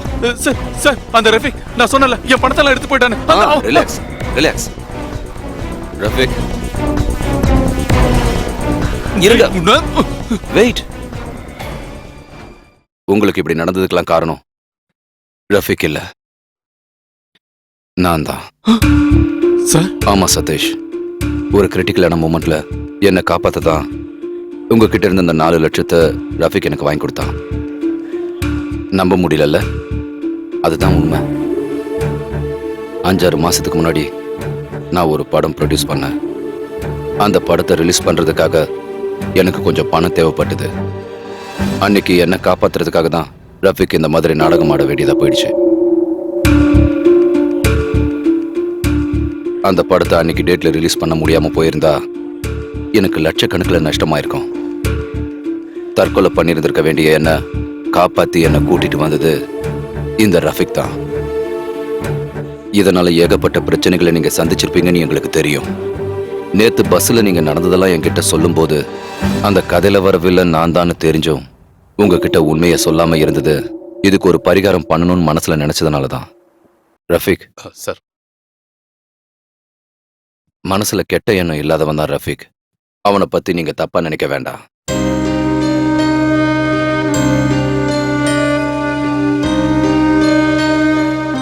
இந்தாங்க, இதுல 5 லட்சம் ரூபாய் ஃபில்அப் பண்ணிருக்கேன்.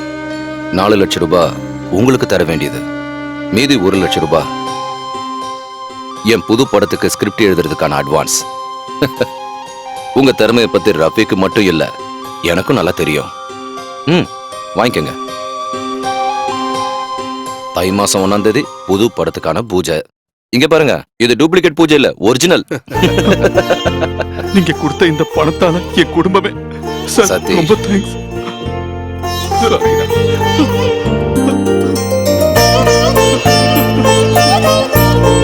ரூம் நம்பர் 104ல இருக்க பேஷண்டோட ஆபரேஷனுக்கான பேமெண்ட் பணத்தை ஏற்கனவே கட்டிட்டாங்க சார். கட்டிட்டாங்களா?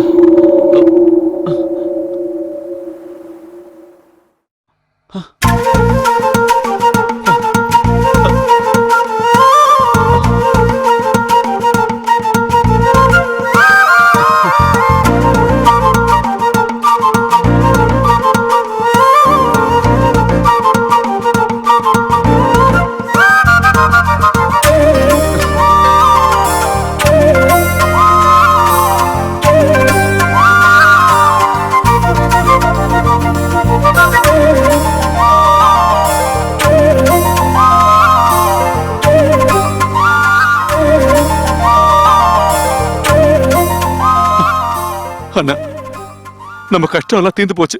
கையை விட்டு போன பணம் எல்லாம் திரும்ப கிடைச்சிருச்சு. அது மட்டும் இல்லாம முதல்ல பண்ண போற ஸ்கிரிப்டுக்கு அட்வான்ஸா 1 லட்சம் ரூபாய் கொடுத்திருக்காங்க.